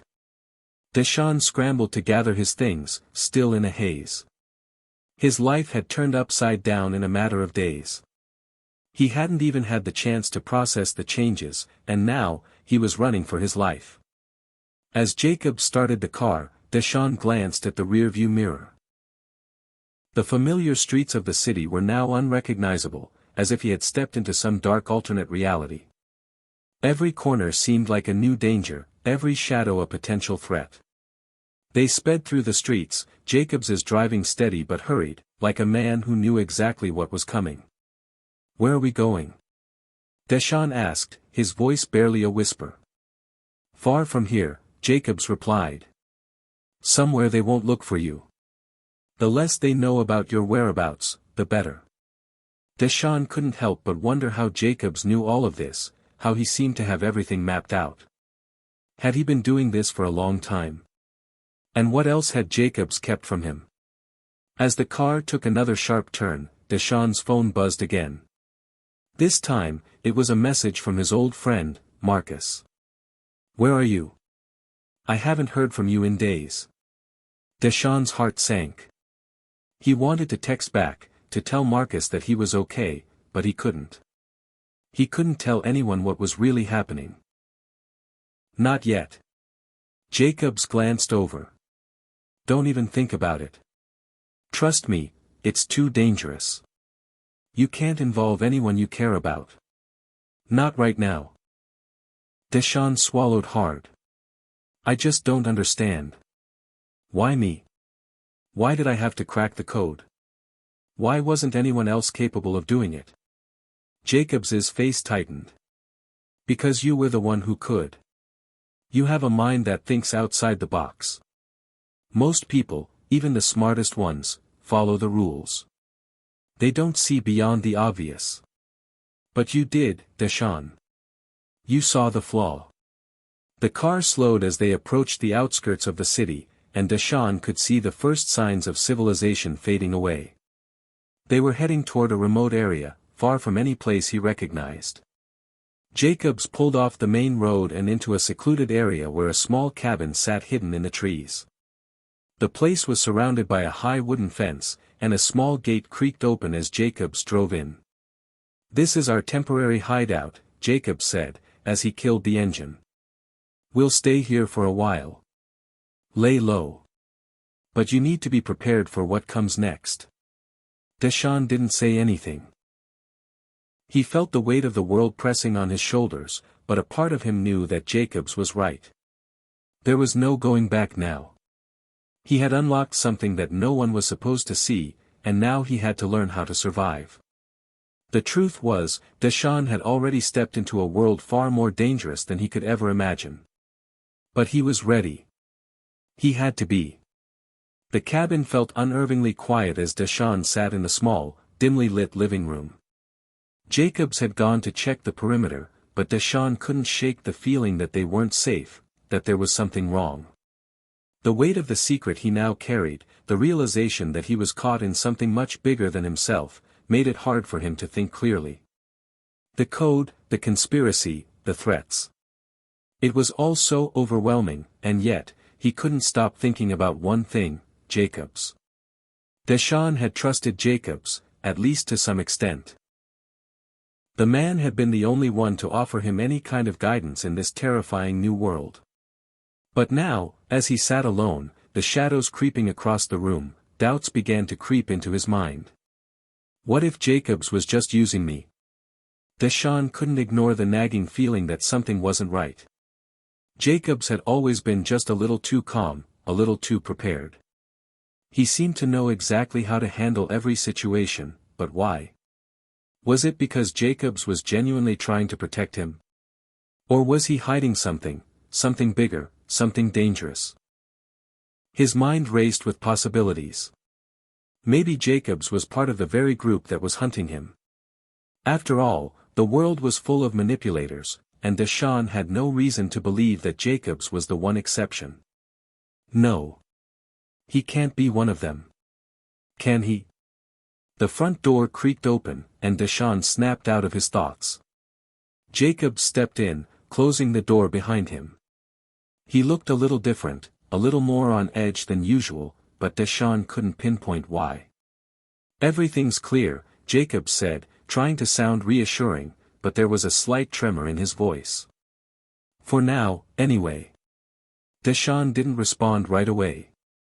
Instead, he watched Jacobs closely.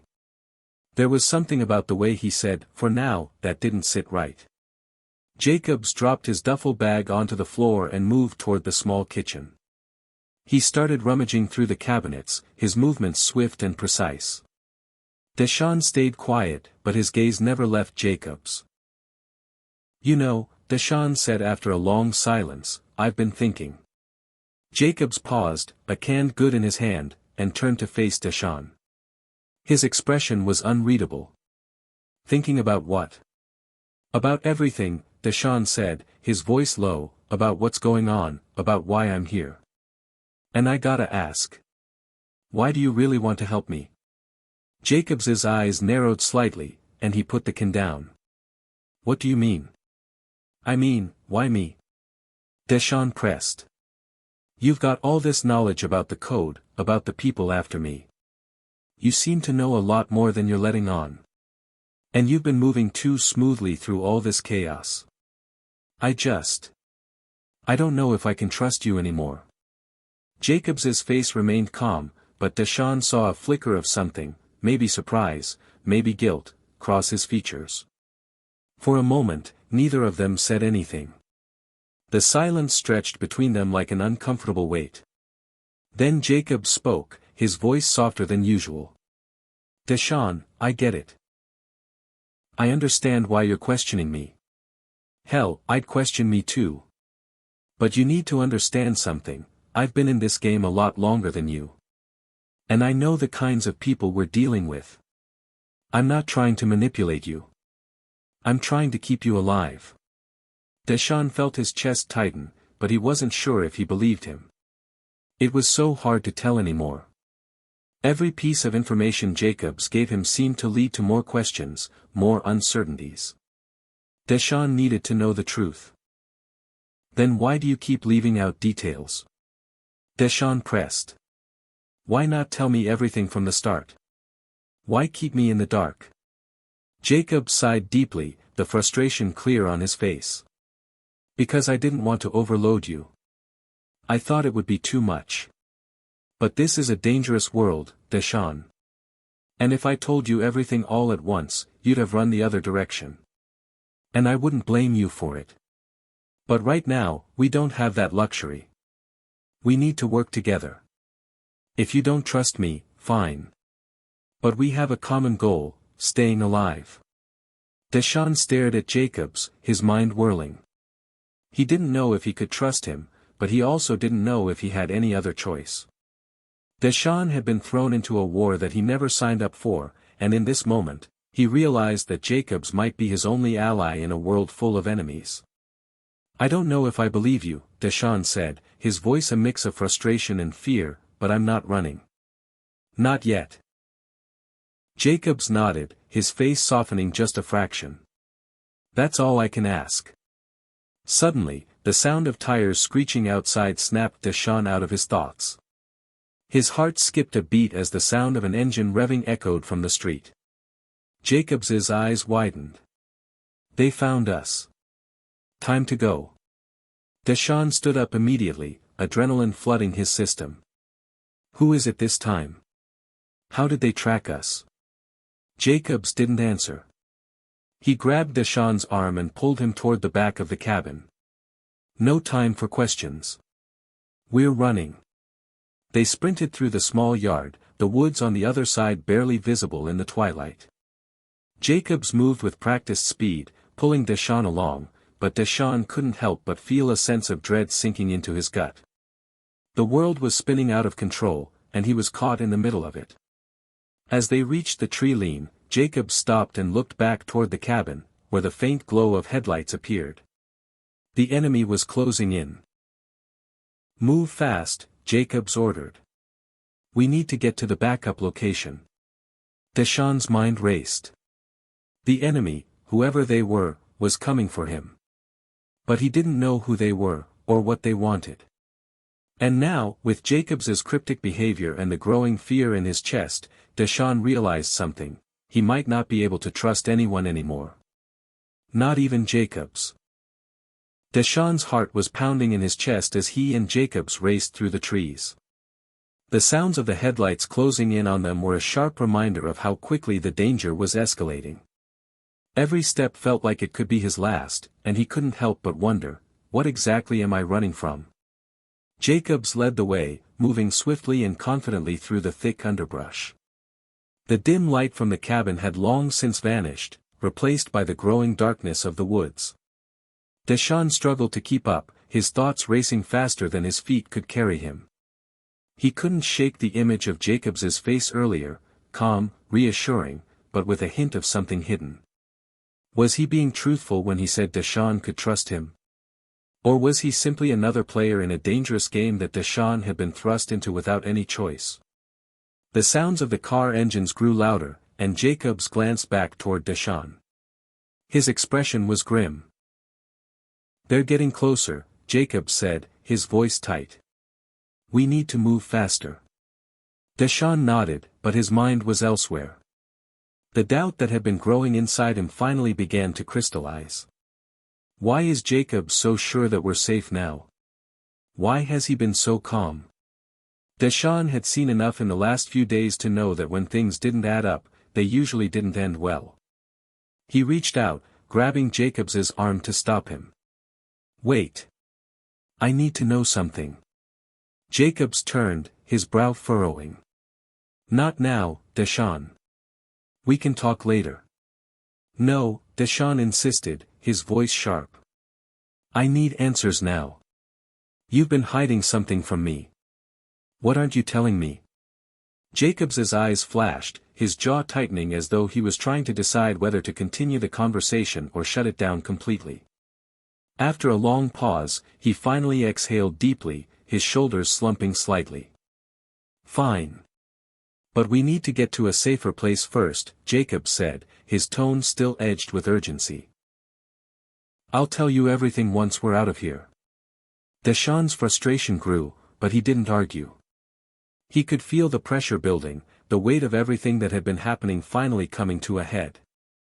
They couldn't run forever, and soon enough, he would have no choice but to face whatever Jacobs had been keeping from him.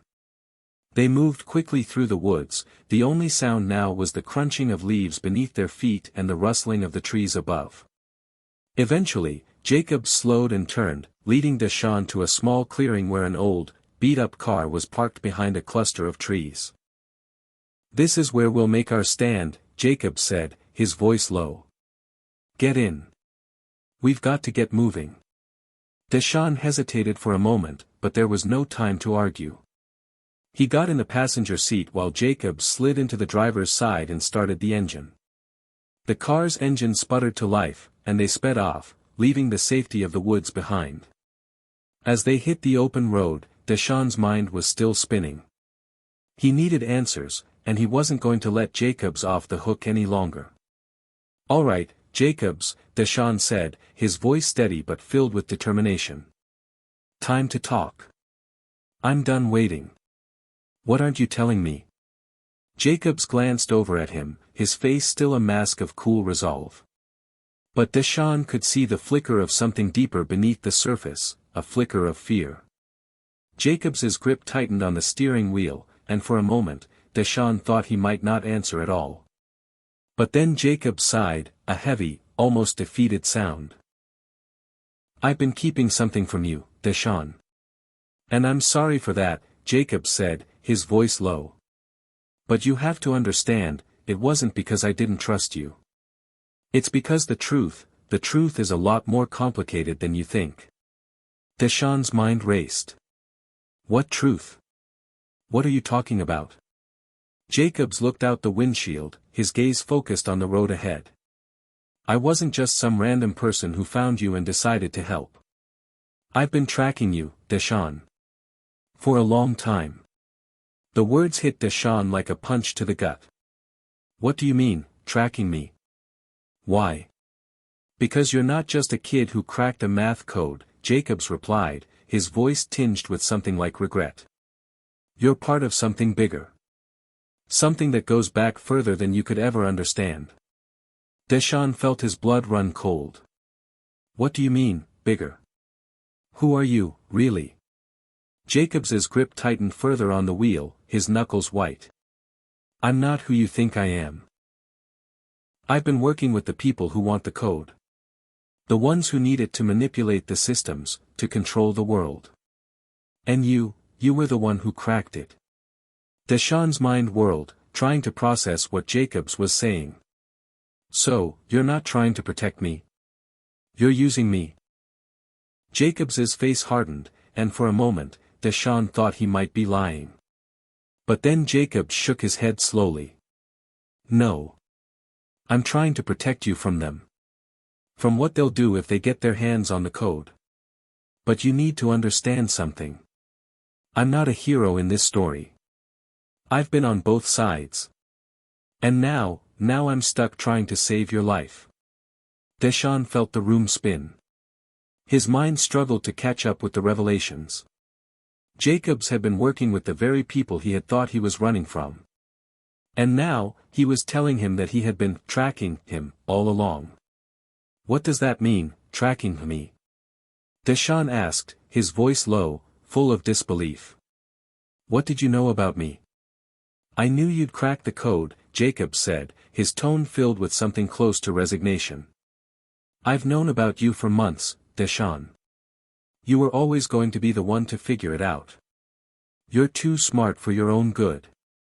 Deshawn felt the anger welling up inside him. He had trusted Jacobs, and now he felt like a fool. He had been manipulated, used as a pawn in a game he didn't even understand. But I didn't crack it for them, Deshawn said, his voice hardening. I cracked it for me. I cracked it to show everyone I wasn't just some poor kid who couldn't make it. You don't get to control that.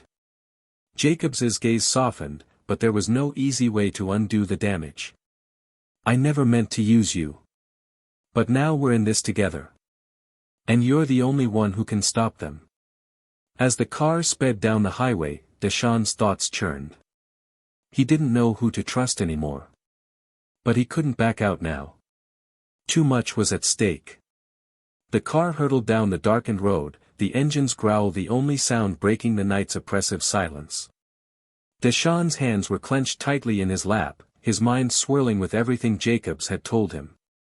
The weight of his revelations, the tangled web of betrayal, the sense of being trapped. It all felt like a bad dream he couldn't wake up from. Deshawn glanced over at Jacobs, who was still focused on the road.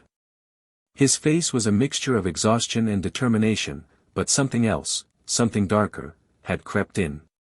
There was no denying it anymore, Jacobs had been playing both sides all along. And now, Deshawn had to decide which side he would choose. He couldn't trust Jacobs anymore. At least, that's what he told himself. But what if Jacobs was telling the truth? What if Deshawn was the key to stopping the conspiracy, to saving himself and those he cared about? What's the plan, Jacobs? Deshawn's voice was strained, tired from hours of questioning and uncertainty. Jacobs's gaze remained fixed ahead. We get to the location. From there, I'll help you make sense of everything, but you've got to trust me on this one. Deshawn's brow furrowed. Trust you? After everything? After all the lies? Jacobs didn't respond immediately. The silence between them felt suffocating, but Deshawn wasn't done. Why should I trust you? You've been manipulating me this whole time. Everything you told me, it was all part of some bigger plan, wasn't it? Jacobs's jaw clenched, but he kept his eyes on the road. His voice was steady, but Deshaun could hear the strain. I told you the truth. I've been working with the people who want the code, but I never wanted this. You've got to believe me when I say I'm trying to protect you. If you don't stop them, you won't have a chance. They'll come after everyone. Deshaun's mind raced. The pit in his stomach only grew deeper. How could he believe a word Jacobs was saying? How could he believe anything at all? The man he had trusted, the one who had guided him through the chaos, was now just another part of the very system Deshaun had been running from. The car's headlights swept across the empty stretch of highway, casting long shadows on the darkened landscape. Deshaun's thoughts were chaotic, swirling like a storm. The people after him, the ones who wanted the code, weren't just some faceless enemies. They had been hunting him because he was a threat. They had been tracking him because he had unlocked something no one else could. And Jacobs had been in on it all. Suddenly, Jacobs slammed on the brakes, and the car jerked to a halt. Deshaun's breath caught in his throat as he looked out the window. Ahead, in the distance, Deshaun could see the outline of a small building nestled among the trees. It wasn't much, just a dilapidated structure surrounded by thick woods, but the place had an air of finality to it, as if this was the last stop on their journey. We're here, Jacob said, his voice barely above a whisper. Deshaun nodded, trying to steady his breath.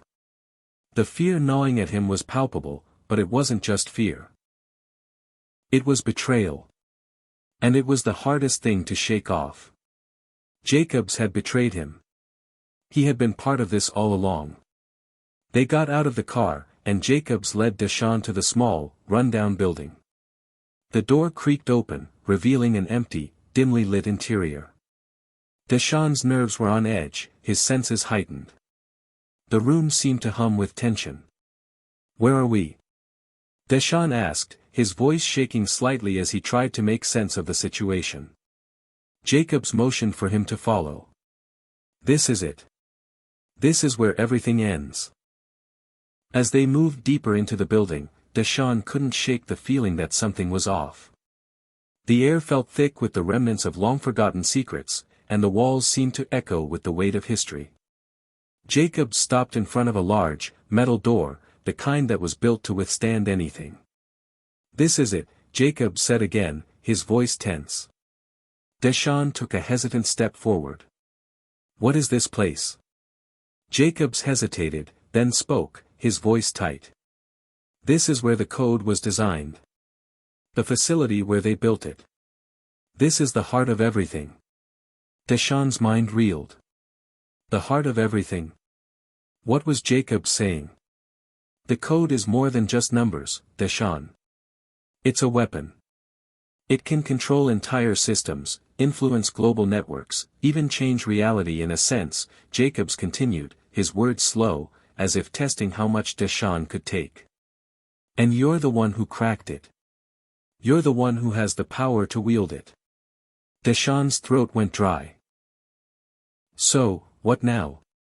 What do you want me to do with it? Jacobs didn't answer right away. Instead, he stepped toward the door, pulling out a set of keys. His face, for the first time since they'd met, was cold, unreadable. I want you to make a choice, Jacobs said finally, his voice low. You can use the code to change everything, make the world the way it should be. Or you can destroy it. But you need to understand, if you destroy it, everything will be lost. The people who want it will stop at nothing to take it from you. And if they get their hands on it, they'll use it for their own purposes. The world as you know it will fall apart. Deshaun stood there, his mind racing. The weight of the decision was suffocating. What could he do? How could he possibly choose? The door clicked open, revealing a large room filled with computers, servers, and monitors. In the center of the room was a small, unassuming device, the code, the weapon that could change everything.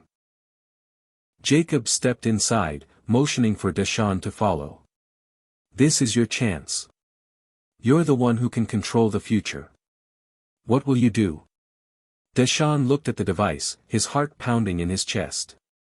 He had been given a choice, but it wasn't just a choice about the code.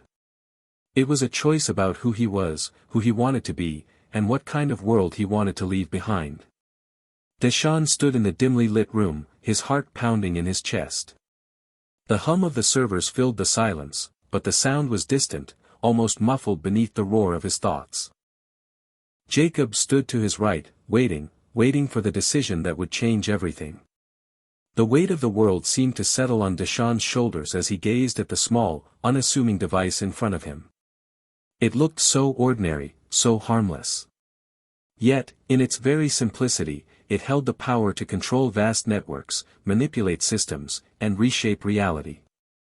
The code was more than just an algorithm, it was a tool for domination, a weapon that could alter the course of history.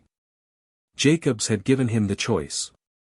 He could use the code to shape the future, to ensure that the world moved toward his vision of progress and equality, or he could destroy it, ensuring that no one would ever use it for their own gain. But the cost of destroying it was high. The people who had been hunting him, the ones who would stop at nothing to control it, would find a way to claim it, even without the device. Deshaun clenched his fists, the anger, the fear, and the uncertainty swirling within him. Could he really be the one to decide the fate of the world? Could he trust himself enough to wield such power, or was he simply too young, too inexperienced to understand the true consequences of his actions? "I can't do this alone," Deshaun finally said, his voice barely above a whisper. Jacobs's eyes flickered toward him. "You don't have to. You have the strength inside you, Deshaun. You've always had it. This is just the final test. You're the only one who can make the choice. But remember, once you make it, there's no turning back." Deshaun looked down at his hands. They were trembling. He had never imagined that the simple act of cracking a math code would lead him to this point, this impossible choice. All his life, people had underestimated him, treated him like he was just another poor student with no future. But now, he was the one holding the key to the future. And it wasn't just his future, it was everyone's future. "What happens if I destroy it?" Deshaun asked, his voice tight with emotion. "What happens to me? To the world?" Jacobs exhaled slowly, his face solemn. "If you destroy it, the people who have been hunting you will stop at nothing to find it. And without the code, the world will remain the same, a place where the powerful hold all the cards, where the rest of us are left behind. But if you use it, if you use the code to change things, you could rewrite the rules. You could create a world where fairness isn't a dream but a reality." Deshaun felt his chest tighten. The weight of those words, the promise of change, was intoxicating. The idea that he could actually make a difference, that he could bring about the kind of world he had always dreamed of, was too powerful to ignore. But there was also fear. Fear that he wasn't the right person for this. Fear that the power he wielded could destroy more than it saved. "You're not alone in this," Jacobs continued, his voice softening. "I know it seems impossible, but I believe in you. I've watched you fight, I've watched you grow, and I've seen the potential in you from the very start. The world doesn't have to stay the way it is. It's all up to you." Deshaun's thoughts flashed back to everything he had gone through, his struggles, his doubts, the endless obstacles that seemed to keep him from reaching his full potential. But he had made it this far. He had survived the tests, the betrayals, and the relentless pursuit of those who wanted to use him. And in this moment, he knew that this was his test, his moment to decide whether he would remain a pawn in someone else's game or take control of his own destiny. He took a deep breath, stepping closer to the device. The glow from the monitor seemed to pulse in rhythm with his heartbeat. He knew that whatever choice he made here, there would be consequences, there always were. But Deshaun also knew that not choosing wasn't an option. If he did nothing, the world would continue its descent into chaos. He reached for the device, feeling the cold metal beneath his fingertips. His mind flashed back to all the moments that had brought him here, the people who had supported him, the friends who had believed in him, and the life he had always dreamed of. He had a chance now to create something better, not just for himself, but for everyone. I'm going to destroy it, Deshaun said firmly, his voice filled with resolve. Jacobs's eyes widened, and for a moment, Deshaun thought he might try to stop him. But Jacobs didn't speak. He didn't argue. Instead, he nodded slowly, his expression unreadable. I won't let anyone use this to destroy what's left of the world, Deshaun continued, his voice steady. I'm not going to let them have it.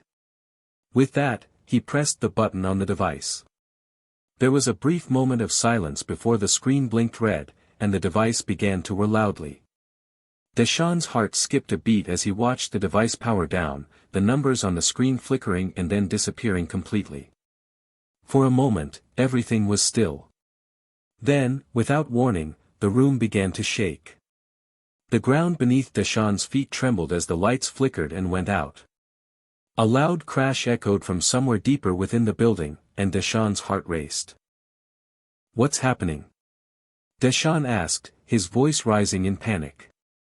Jacobs grabbed his arm, pulling him toward the door. We need to go. Now.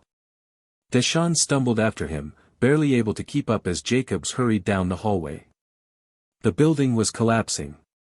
The servers, the code, it was all crumbling to dust, just like the future that Deshaun had just destroyed. But in his gut, Deshaun knew that he had made the right choice. He couldn't allow the power of the code to fall into the wrong hands.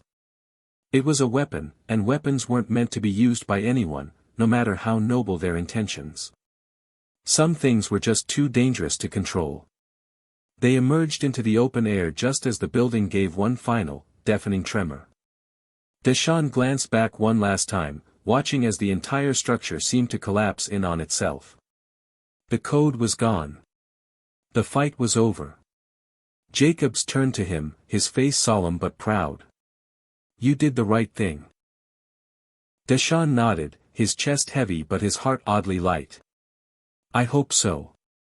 And for the first time in what felt like forever, Deshaun allowed himself to breathe.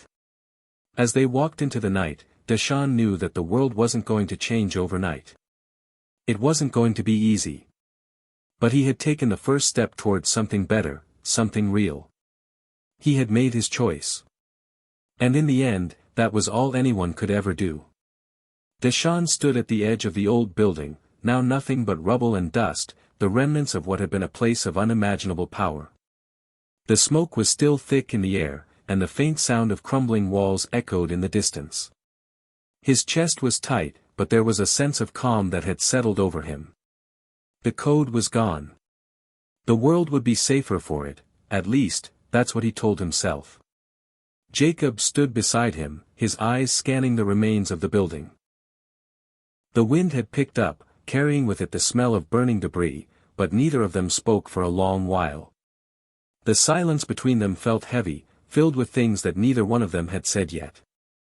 So, it's really over? Deshaun asked, breaking the stillness.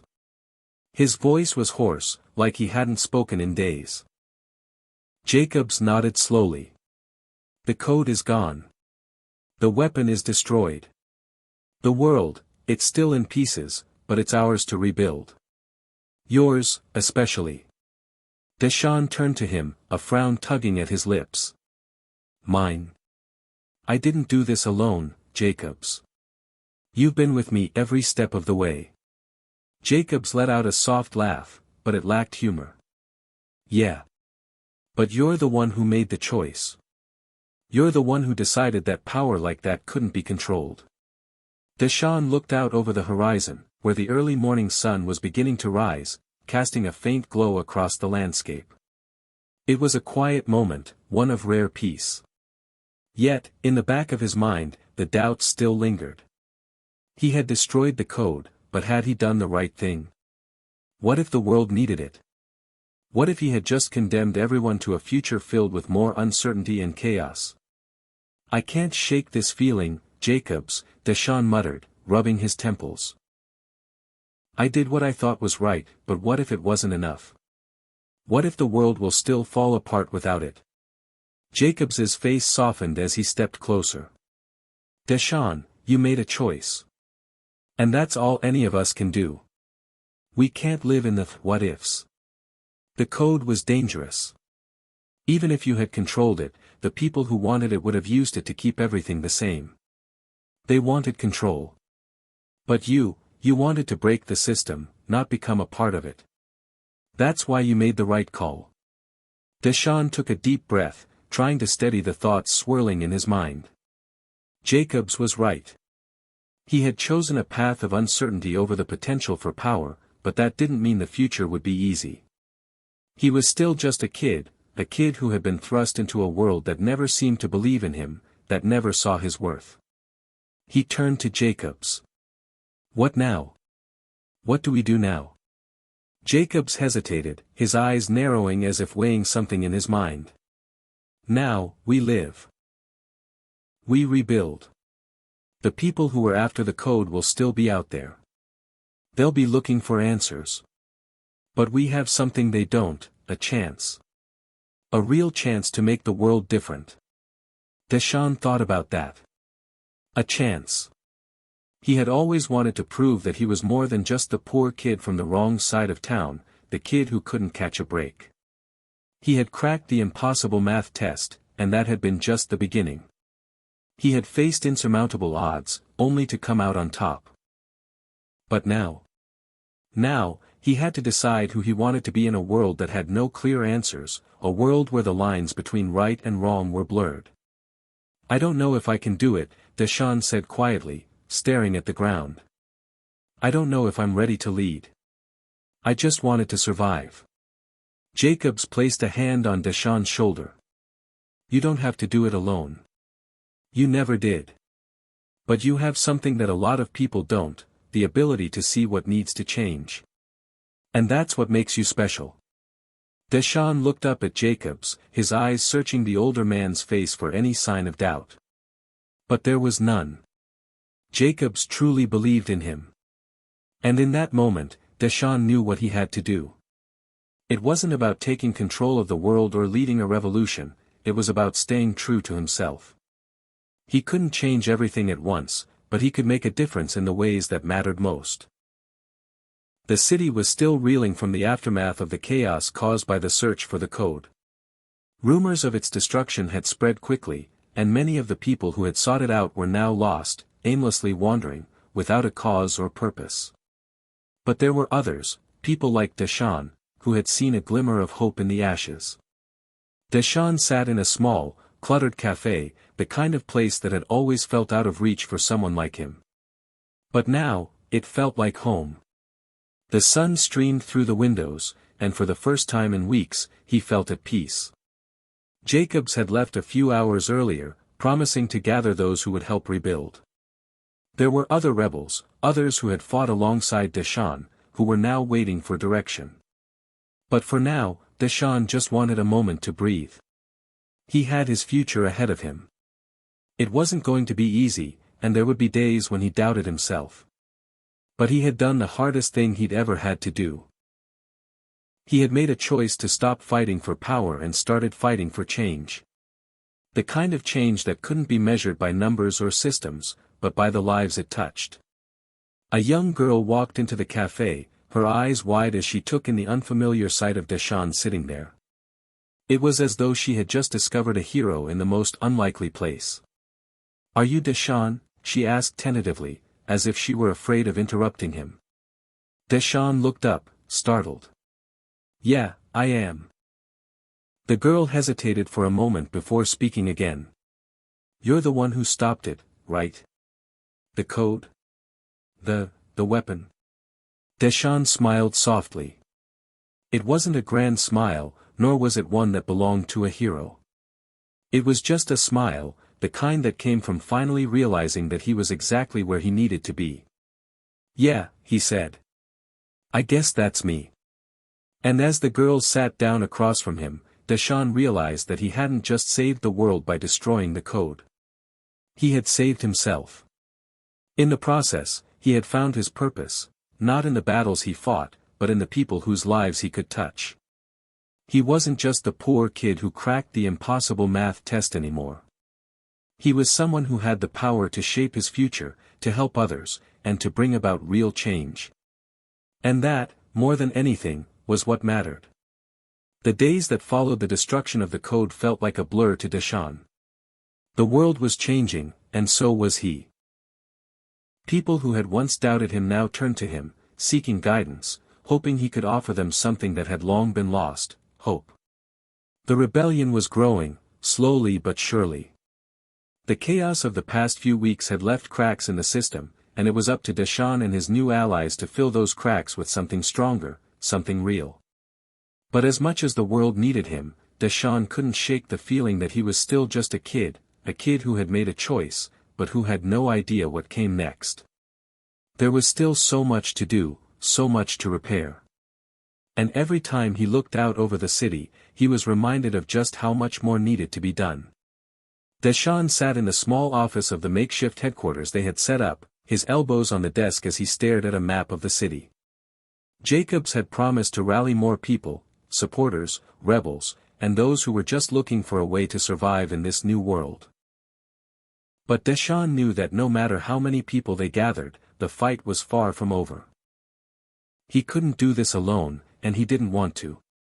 "We need to start building," Deshaun said, his voice resolute as he looked up at Jacobs, who was leaning against the doorframe.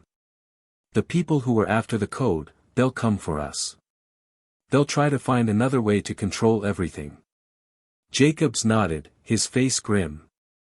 "They're already out there, Deshaun. And they'll never stop. But we're not the same anymore. We've seen the cracks in the system.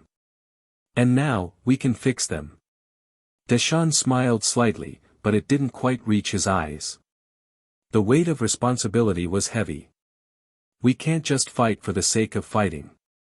We need to make sure we're building something that lasts, something that doesn't rely on power or control." Jacobs was quiet for a moment, then pushed himself off the doorframe and walked over to Deshaun's side. "That's why you're the one who should lead this. You've seen it. You've lived through it. You understand what needs to change." Deshaun looked at the map again, tracing the lines of the streets with his finger, as though they could give him the answers he was searching for. The weight of leadership was overwhelming. The rebellion was growing, but would it be enough? Could he truly lead them towards something better? A knock at the door interrupted his thoughts, and a young woman stepped into the room. She looked nervous but determined, her eyes wide with hope. "Deshaun, there's someone who wants to meet you," she said, her voice filled with urgency. Deshaun stood up, frowning slightly. "Who?" She hesitated, then spoke again. "A representative of the old government. They want to talk." Deshaun felt a chill run through him. The government, the very ones who had let everything fall apart, who had allowed the rich and powerful to control everything. Why would they want to meet him now? After everything that had happened? Jacob stood up, too, his expression serious. "You don't have to do this, Deshaun. You don't owe them anything." Deshaun turned to Jacobs, his brow furrowing. "I know. But if they're willing to talk, then we need to hear them out. We need to know what they're planning. They can't just keep hiding behind their power and pretending like everything's fine." Jacobs hesitated but then nodded. "Fine. But be careful. They're not on your side, no matter what they say."